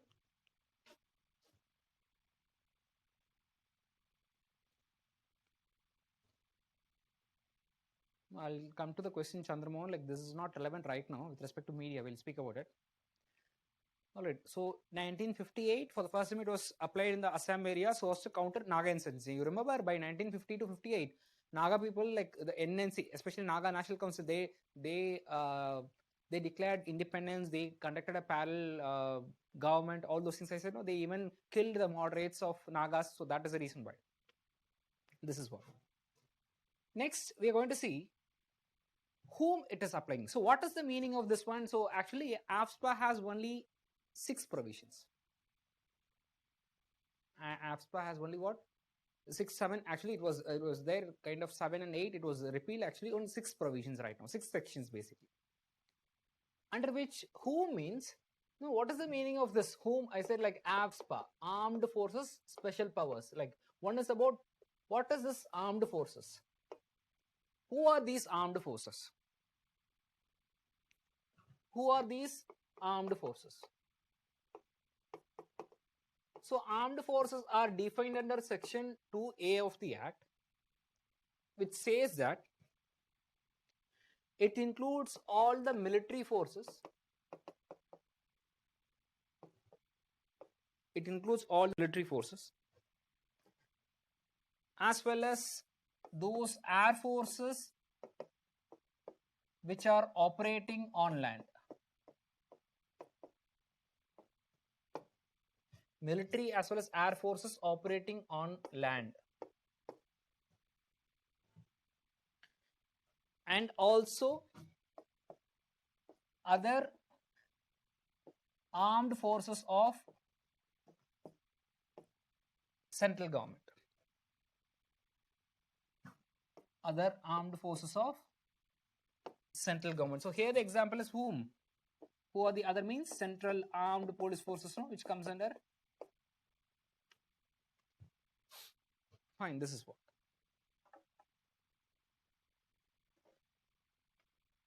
So who are the armed forces? Military forces as well as air forces operating on land actually. Navy cannot operate on land, so that is what, like army as well as air forces operating on land plus other armed forces, not just Ministry of Defense, even under Ministry of Home Affairs, all those armed forces. This is the point number 1.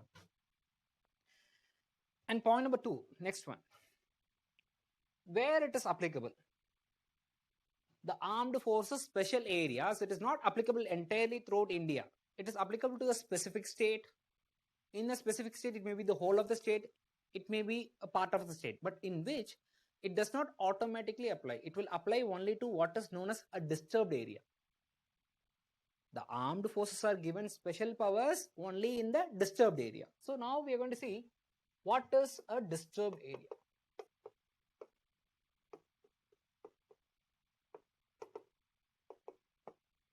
So disturbed area, it is defined in section 2B. Alright, so this is a disturbed area. It should be declared as per section 3. I'll discuss about that. Alright, as of now, as on today, AFSPA today, what are the disturbed areas? I said it can be, disturbed area can be part of a state or whole of a state. Now today, AFSPA is applicable in the following states. First of all, what are the whole of the states? It is Assam, Nagaland,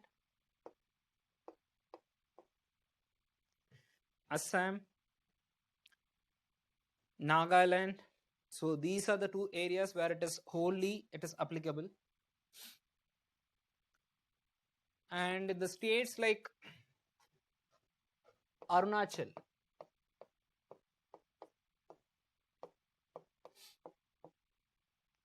and in the states like Jammu and Kashmir. So in the state of Arunachal Pradesh, in those 3 districts which are bordering Nagaland plus Assam. In Arunachal, the 3 districts bordering Nagaland and Assam. And in the case of Jammu and Kashmir, except the case of Jammu and Kashmir, it is except Leh and Kargil districts. Leh and Kargil districts.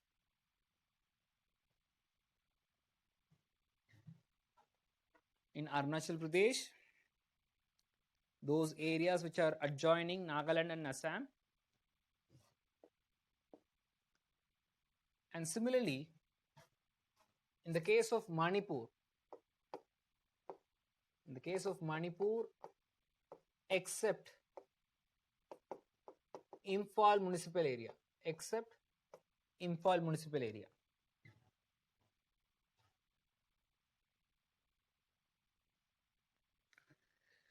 All right.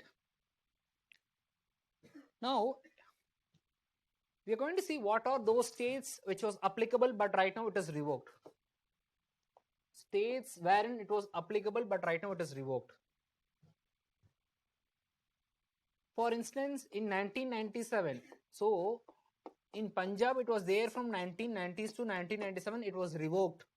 So the states which has repealed or revoked. You don't say repeal, better write it as revoked only. Better write it as revoked because repealing is not done. It is, you can say revoked.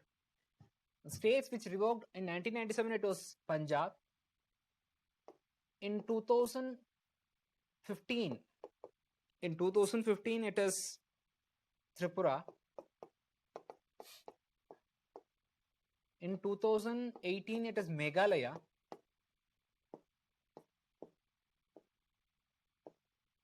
And in 1987 it is Mizoram. So these are the areas or these are the states wherein the year in which they were revoked. So it was there all across these states, Punjab, Tripura, Meghalaya, but it was revoked there. Only problem with respect to Mizoram. Even I in the northeast I would have said it like Mizoram, there is always a cloud of confusion. Sometimes the government admits it, sometimes they said no at all. Because you see recently also, last year also, Assam Rifles was given power of AFSPA in Mizoram also. But Mizoram today is the most stable state today, but there is a cloud of confusion. But officially, as per last year they tabled in parliament, as per that, Assam, Nagaland, parts of Arunachal, parts of Jammu and Kashmir, parts of Manipur, only these are the areas wherein AFSPA is today applicable. Understand?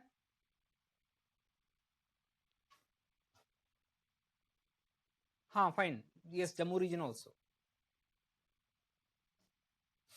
Fine. Next is. Okay. Next one, how. Please write down how. So how means, so this concept of disturbed area, no? So disturbed area,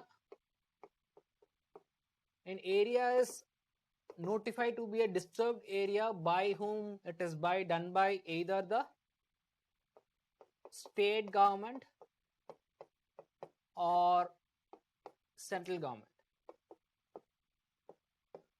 So state government through governor or administrator in the case of UTs.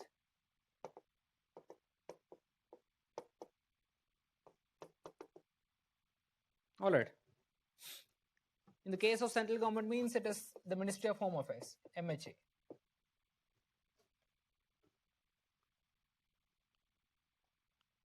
No, compared to Kashmir, no, peacefully, but even though that is also bordering, right? So Jammu is also bordering, right? That is the reason it also has to give powers in the borders. All right. So that is the reason why. But under section 3, one more condition is given, people. So what is the condition is, first of all, it should be a disturbed or a dangerous. Only in a disturbed or a dangerous situation that should be done. Only in a disturbed or a dangerous situation it should be done. And in that, like, one thing is, what is these special powers means? These special powers are given the armed forces aid. All right, armed forces aid the civil power. It means that whenever there is necessary that the aid of armed forces is necessary, only if it is proved that that is necessary, only then. So don't think that complete takeover of the army, not like that. Civil forces, civil administration will be there. Along with that, they will be supported by. That is the meaning is. That is the meaning. Understand? So it can be by state government or central government also. You see some cases, I'll give you an example.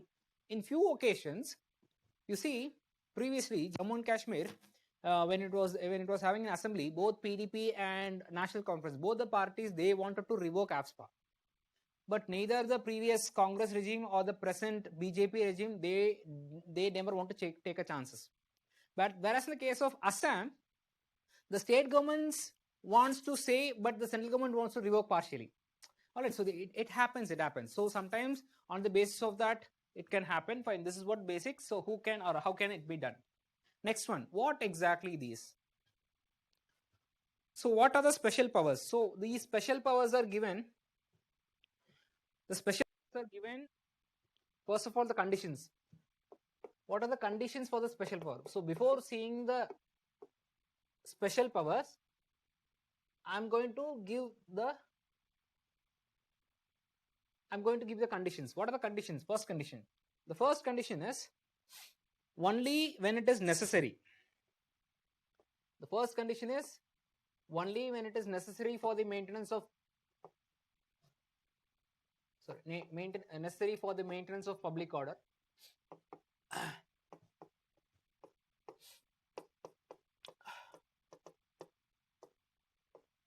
And only after giving a due warning. After giving a due warning. Now, what are the powers? So, after the conditions are satisfied, what are the powers? I'll tell you. Powers number one, even power to use force or fire, or even to the extent, even to cause death of a person.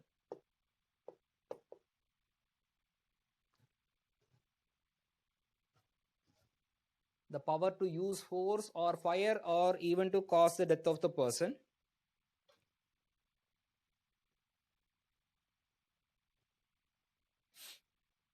All right. Actually, it is not section 5, it is section 4A actually. It is section 4 also speaks about section 4. All right. And the second of the power is to destroy arms without permission, and third is to search without warrant or to arrest without warrant.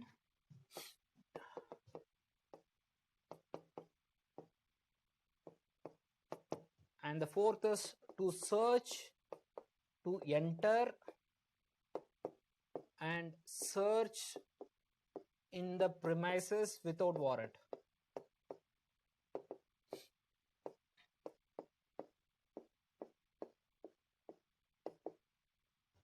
All right.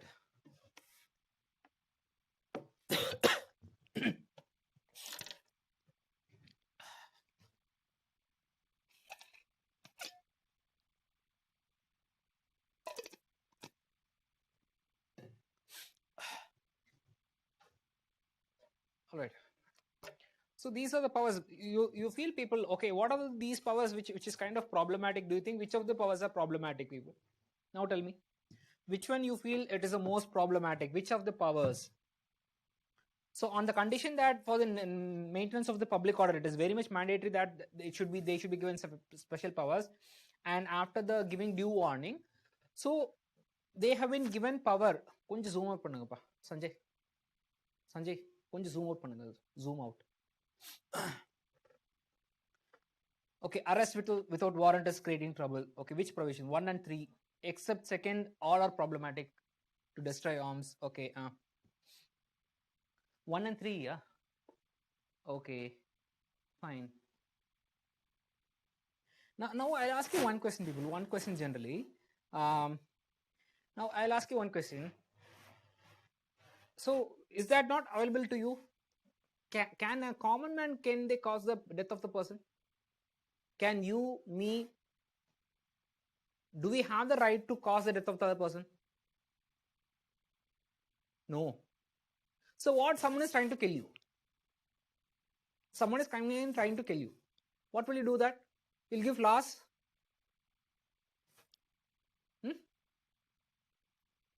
No, practically I'm speaking. What will you do that? See, no, I couldn't get what Paul is saying. Okay, you also will kill. Okay, maybe. Okay, self-defense. Oh, that is what. See, that is what. As a part of self-defense, you have the right. Actually, in IPC, no, in Indian Penal Code, you have the right to self-defense. If someone is coming to kill you or destroy your property, or if someone is trying to kill your friends or family, whoever it is, so as to protect, you can kill also. So self-defense is allowed. That's the point. So here is also, it is there actually. If it is available for you, just imagine what is for the armed forces. They're facing the terrorists. So what is the problem in causing that? So that is not a problem. It's not about the problems, people. To arrest without warrant also, yesterday also we have seen that there is something called cognizable offenses. Is it not? So in the cognizable offenses, they can do that. Like, this is not something wrong. Even the cause of causing death, actually, they should have committed something in contravention of law, and that is the reason why. Maybe like if they ask like some terrorists, so suddenly they plan to shoot, or if they asking, the armed forces asking stop the vehicle or do something, or they illegally carrying anything, so they ask to stop. If they're not obeying the orders, they can do that. But here the problem is not about the powers. People think the problem is about the powers given. Armed forces special powers. It's not about the powers as such. Write down next one. Why the problem is? Why the problem is? The problem is about the immunity or the impunity, as they call it as. Now, what is the meaning of impunity or immunity as per given under section 6? Meaning what? There can be no prosecution, there can be no suit filed, or there can be a no legal proceeding. There can be no prosecution, no suit, or no legal proceeding without the previous sanction. Without the previous sanction of the central government.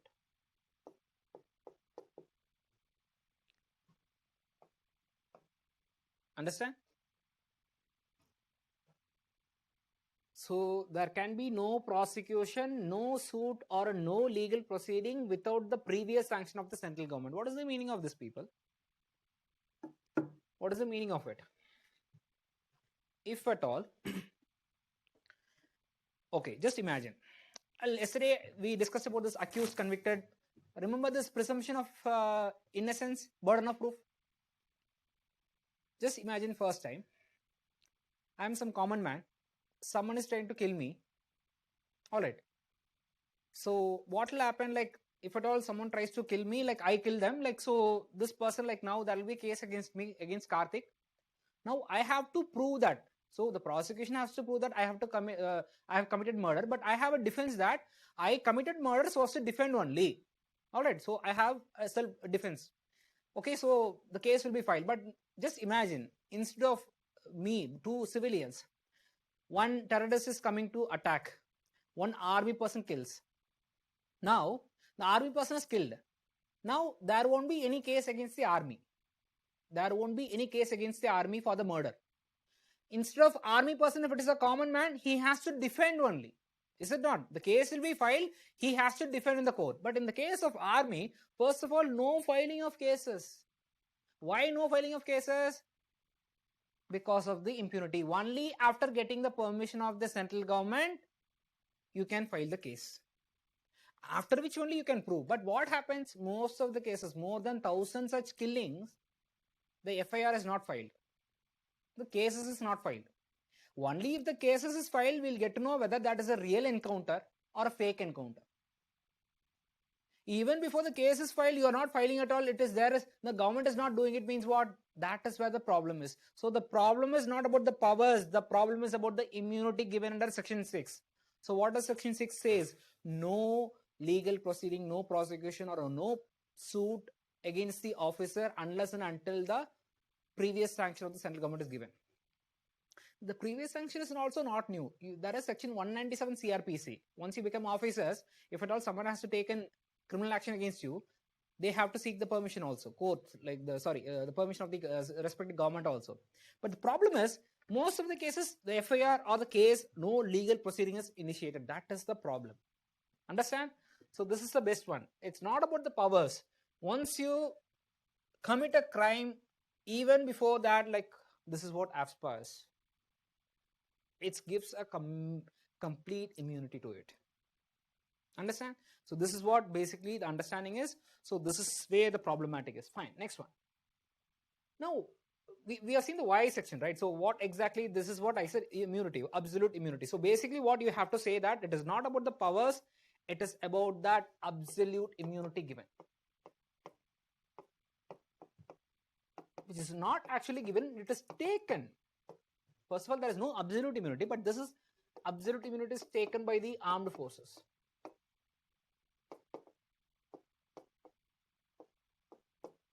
Absolute immunity is taken by the armed forces themselves. So someone has died because of this armed forces. You can go and seek the central government and file a case. But the government, central government, for the past 20-30 years, they're keeping the cases pending, the sanctions pending. That is what the problem is. Understand? This is what. The next one. Now we'll see what Supreme Court, okay, such a controversial law. Now we are going to see what Supreme Court said about AFSPA. What Supreme Court said about AFSPA. You see, most of the cases, be it in the case of POTA, be it in the case of TADA, how Supreme Court said is constitutionally valid. Here also, Supreme Court said AFSPA is falling under the reasonable restrictions only. So the first such case law which you have to remember is, write down, Naga People's Movement. The first of the case law is Naga People's Movement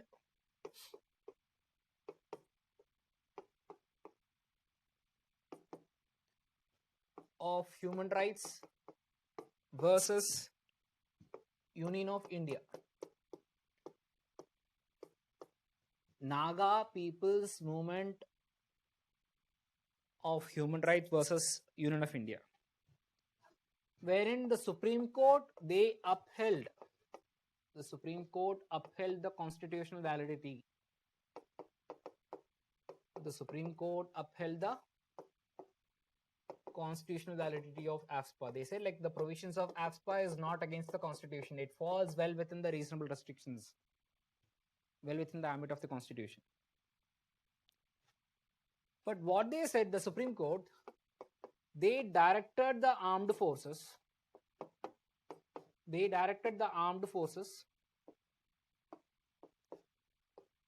to follow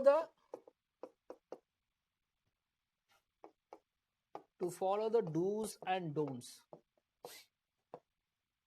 To follow the do's and don'ts of the army. So already regarding this fake encounters or extrajudicial killings,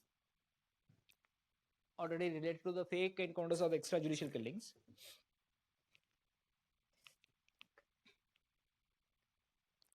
there were certain do's and don'ts which was instructed by the army. So they asked to follow that. First of all, if you follow that, hold it. So they said several other things as a part of it. Please write down. Along with that, they gave several things also. Write down. Number one, there should be periodic review. Apart from these two things, they mention about few other points also. Write down. There should be periodic review of declaration.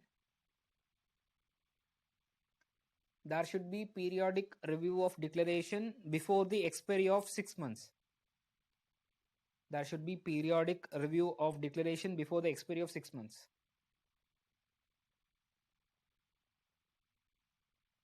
You see, mostly AFSPA is extended for 6 months, you know. When it comes in the newspapers, it will be like that. For every 6 months, it will be extended. Before that, there was no such time actually. It was extended indefinitely. And you see, the people went to the court saying that even for emergency, you have 1 year time. Even for emergency, you have a time period, you have to extend from 1 year to 1 year only. But even for such a draconian law, why you don't have indefinite time? So better at least keep it 6 months. And even that 6 months, you've got to periodically review also. That is the direction. Point number 2. Use only minimal force. Point number 2 is use minimal force required for effective action.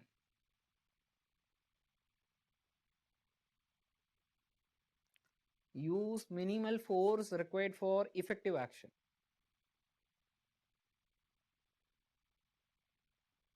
How will you decide like what is minimal force, what is maximum force?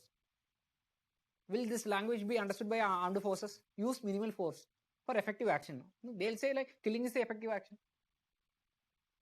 So this is kind of like, I don't know what is the language like court use, like how can this can be understood by the army as such point. Next one. It is desirable that, third point, it is desirable that the state government should be consulted by the central government. It is desirable that the state government should be consulted by the central government.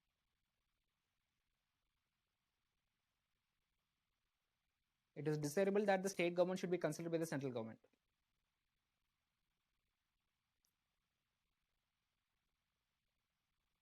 So meaning what? Give powers to. You see, a lot of the things like it has given. Tripura wanted it, they revoked it. Meghalaya wanted it, they revoked it. Punjab wanted to, they revoked it and all. But sometimes in Jammu and Kashmir, despite repeated reminders, it is not actually. Fine. So it is kind of again. They said it, but sometimes it is forward, sometimes it is not. Next point. AFSPA does not displace the civil power.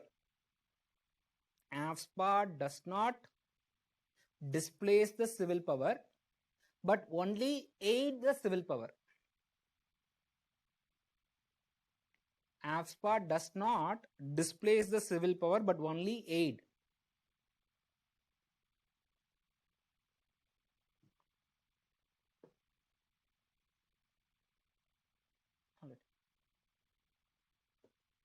So tear gas and water cannons, see, no people like, I don't know whoever it is given, Mageshwar, okay.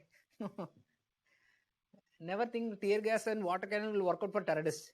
They're having arms, people, like, no, just imagine, like, no, being here, being at your home, being like here, like, no, the exact scenario in that, like, you don't know that, like, no, tear gas, like, no, people will laugh. People laugh in the sense terrorists will laugh, like, how it's going to work out, like, so that is what, like, minimal force is not that actually. We'll discuss that, like, that scenario is entirely different. All right. So this is what okay, what I was saying, it does not display. So they keep on saying that. So armed forces, once you have that, doesn't mean that you're the boss. You gonna control the civil administration, not like that. You're only to counter the terrorists. Parallelly, the administration has to carry out its works. That is what the basic thing. All right. Next one. No problem. No need to be sorry. Oh, Maheshwar is just joking. Don't worry. Like, no, I'm saying that, like, this is like, we never know that. Like, no, don't feel offended for it, actually. Why you feel sorry? Fine. That is what. Now, because even though, like, I've been to, like, once I was part of, when I was studying in Delhi, I was part of this Jan Lokpal movement also. All right. So these tear gases, normally the protesters, normally in Delhi and all, you see, they get used to these protests actually. The protests, like, you see, sometimes there are group of protesters who give money. They'll come for BJP also, they'll come for Congress also, they'll come for left also. If you ask them, like, what exactly is the problem, they say, no, there is something problem. Okay, you see, like, farmers protest also, a lot of cases. What exactly the provisions which is problematic? It's because of MSP. What is MSP? I don't know. You can ask this one. Like, maybe, like, I have some work to do. This is what, because mostly all the people hire for protest the same thing, because who can get the beating, who can able to bear all those things, so they get for money. So forget about those things which will be applicable in the terrorist case. Okay, fine. That is the reason why. Okay, next one. The next point. It directed, the Supreme Court directed the CBI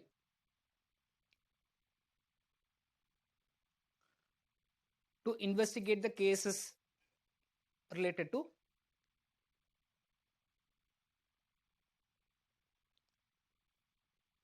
extrajudicial killings. Okay, it directed the CBI to look into the extrajudicial killings. It asked them to fast track if there is any pending. But unfortunately, you see, none of these things are kind of truly effective in nature, and that is the reason why it is not so effective. All right.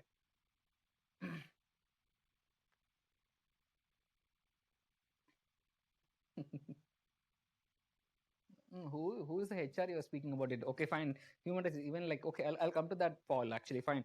Okay, next one. This is one case. This is one case which you have to keep in mind. So Supreme Court upheld the constitutional validity, directed the armed forces to follow the do's and don'ts, and also in addition give some directions, actually, fine.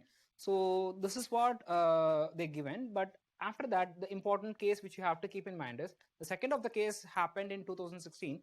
The case is, write down, E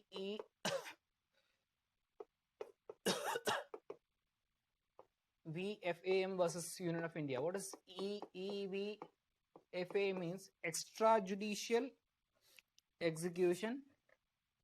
UOI means Union of India. Union of India. Extrajudicial execution victims family association of Manipur.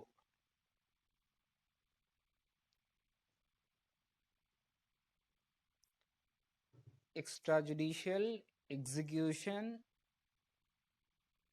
of victim extrajudicial execution of victim family association of Manipur. Extrajudicial execution victims family association of Manipur. All right.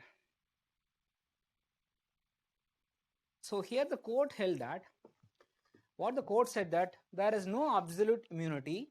The Supreme Court again, it held that there is no absolute immunity. There is no absolute immunity. So if you are kind of if you're kind of suffering from that, like only the previous sanctions, if at all there can be no FIR, not like that. If at all there is a delay in the central government, it is not like that. FIR can be filed. All right, it is already based on the NHRC guidelines, based on the army do's and don'ts. So don't think that there is no such thing called as absolute immunity, because even in section 6, like it is about sanctioning, so there should be the fast tracking of sanctions. Fine, this is what they said. All right, and along with that, like for the first time they said, like, you see, they directed to constitute an SIT. What is the meaning of SIT? Special investigation team. Special investigation team. So the Supreme Court directed CBI. The Supreme Court directed CBI to constitute a special investigation team to look into the fake encounters in Manipur. To look into the fake encounter cases in Manipur. So there were some 1,500 cases, odd cases in Manipur. Especially one killing of Manorama. It was so much in news that time. Tangje Manorama. And that was the reason why, like, they asked to find out these extrajudicial. Now, what is the meaning of extrajudicial?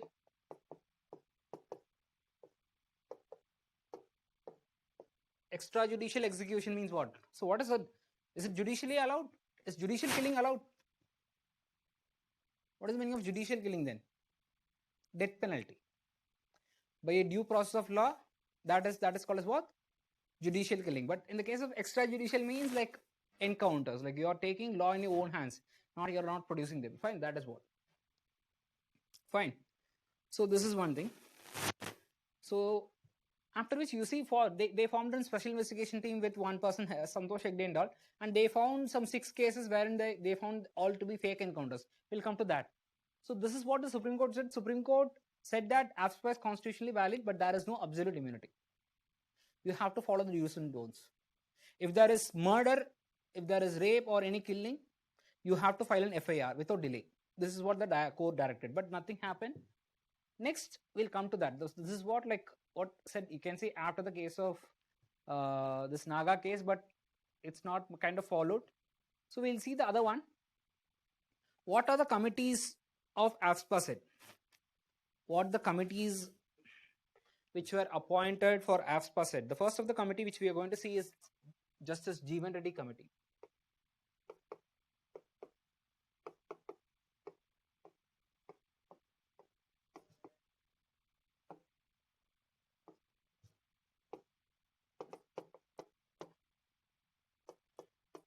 Justice Jeevan Reddy Committee in 2005. Now, he made a very strong statement. He said, right on, AFSPA is an object of hate. AFSPA is an object of hate and an instrument of discrimination. AFSPA is an object of hate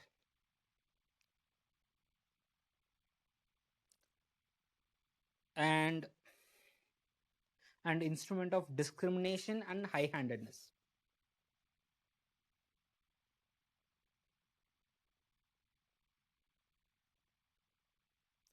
He recommended for the repeal of AFSPA. He recommended for the repeal of AFSPA and to amend UAPA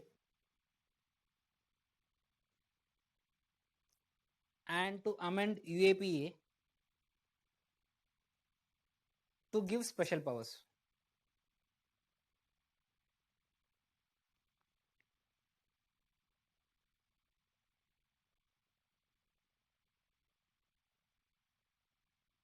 All right. So what is meaning like? So it might happen like after repealing POTA, how UAPA became even more stringent than POTA. That is what he recommended like AFSPA should be repealed, include those provisions under UAPA. Fine. So if at all it is done, it will be the same way. But they say it's an discrimination because you see he kind of looked into all the cases in the Northeast and Northwest, all those things. Like he said, like it's kind of like making the people more alienated. All right, more discriminated. That is the reason why. All right. The second committee is Justice Verma Committee. Justice Verma Committee.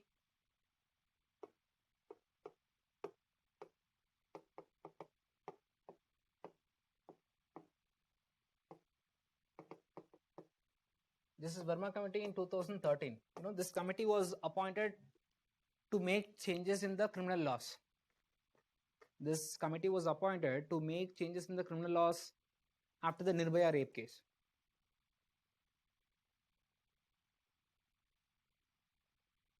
So he looked into what are the sexual violences or violences faced by women, especially because of the armed forces. So he was looking into all dimensions and he was focusing on this also. One such dimension, violence or sexual violence by the armed forces in the areas. What he suggested is, actually write down. Please write down what he suggested. Sexual violence against women. Sexual violence against women by members of armed forces. By members of the armed forces or uniformed personnel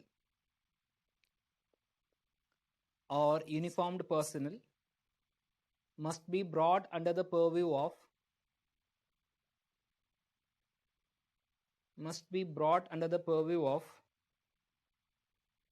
ordinary criminal law.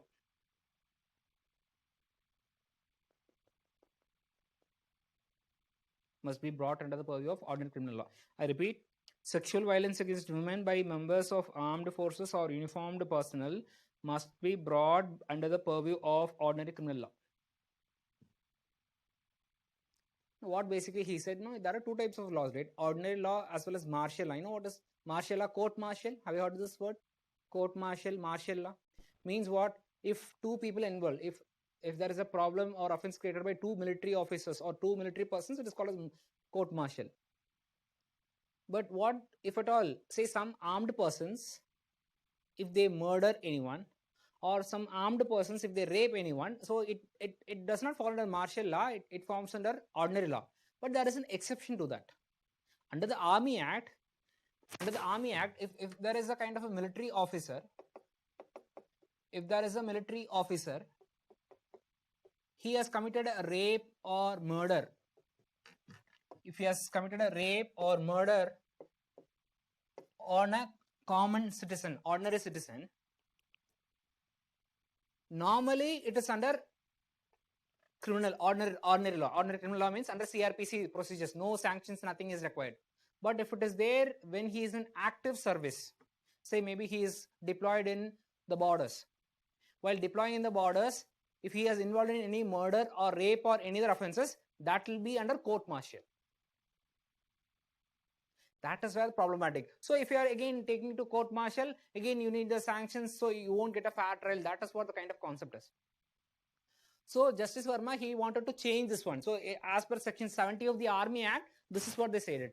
Normally, army officer or a military officer versus common man in case of murder, it is in the normal courts only, not in the court martials. But exceptionally, if they are very much in the, if these murder or rape happens in the when they are serving in the areas, it will be again court martial kind of thing. So this is what Justice Verma wanted to change it. Justice Verma wanted, if at all there is a rape or a murder anywhere, anytime by the armed forces, it should be brought under the CRPC, Common Ordinary Criminal Law. This is what they said. This is second committee. Third committee. We'll stop with this committee, third one. The third committee is Justice Santosh Hegde Committee. Justice Santosh Hegde Committee.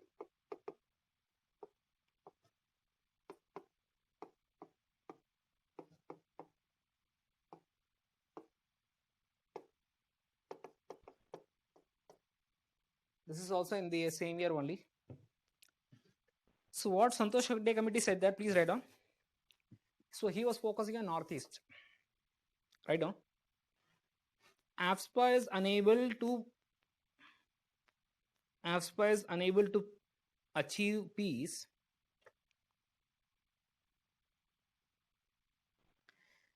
AFSPA is unable to achieve peace in the Northeast.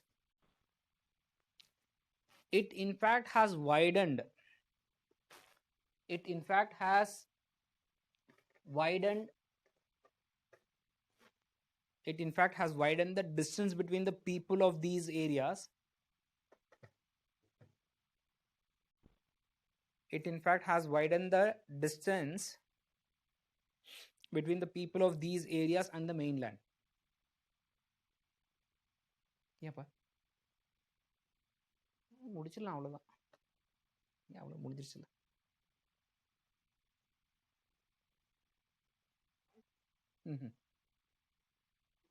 Video.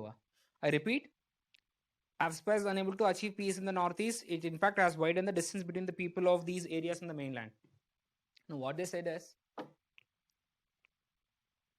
is like, no, you see, instead of like bringing the people, instead of like bringing them, like it's sense of an alienation only.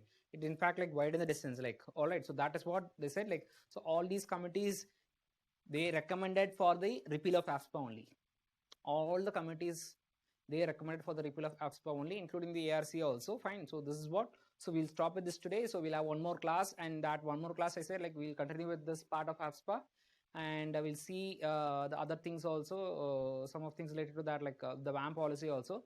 And I'll just give some of the things related to media and social media. And with respect to the cybercrime mostly they used to ask from current affairs. All right. So from mains perspective, I'm not going to discuss, only from the prelims perspective. I'll discuss that later on, not right now, just before the prelims, just maybe after 1 month or later, like I'll comprehensively discuss everything. All right. So with respect to cybercrime. All right, people. All right, fine.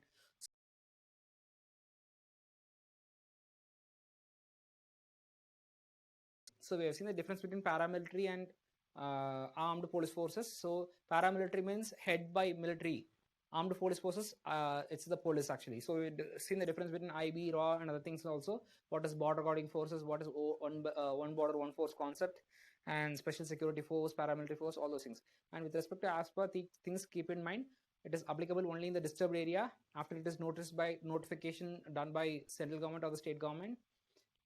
So it is not about the powers, the power even to cause death. It's not about the powers, but it is about the absolute immunity which is given to them under section 6. What section 6 says? No prosecution or no suit or no civil proceeding, no criminal proceeding or legal proceeding unless you get the previous sanction of the central government. This is what the meaning is. So a lot of cases are pending without the sanctions. That is the reason why it is kind of done. All right. So as per the Supreme Court has upheld the validity but they have given some directions. They have appointed SIT.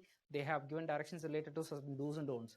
And with respect to committees, Jeevan Reddy committee, Verma committee, as well as Santosh Reddy committee, all recommended for the repeal of AFSPA. Fine. So that's it for the day. So hope you enjoy the class. So fine. So we'll meet next week. So till then, enjoy. Happy weekend. All right. Enjoy, people. Stay safe. Take care. Good night. Any doubts? I'll clear the doubts. All right. Fine.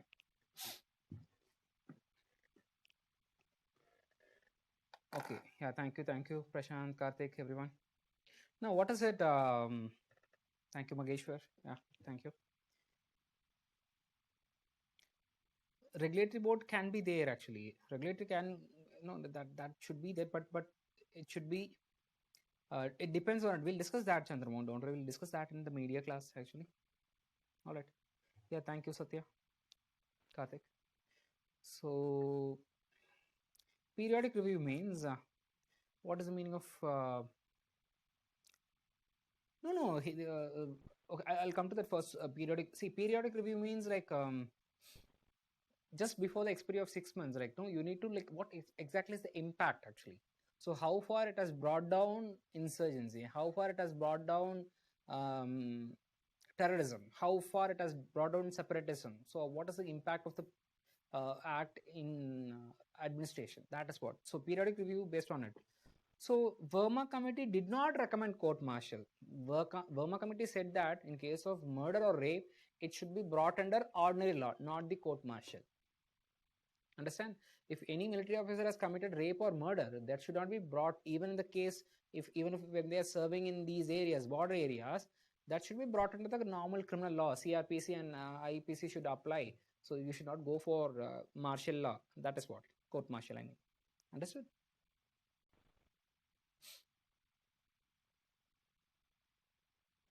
All right. Yeah. Thank you, Sivapriya. Thank you.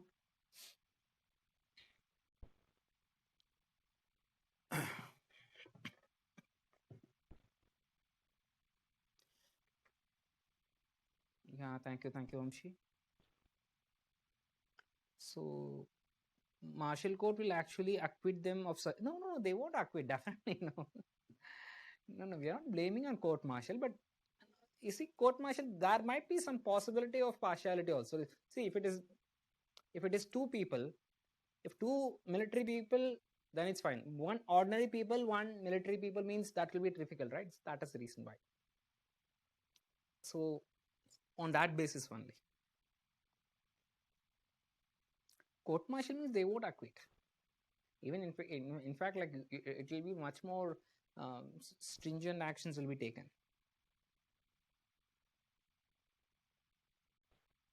You got to refer this Army Act for it.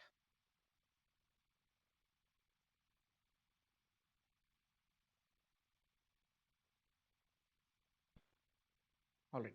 Okay.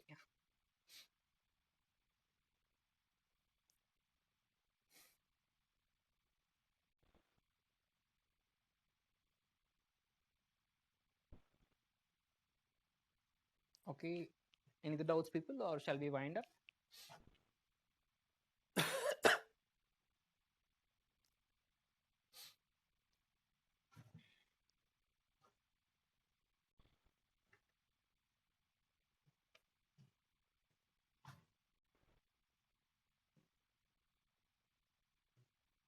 All right, people. We'll meet next week then. Sanjay.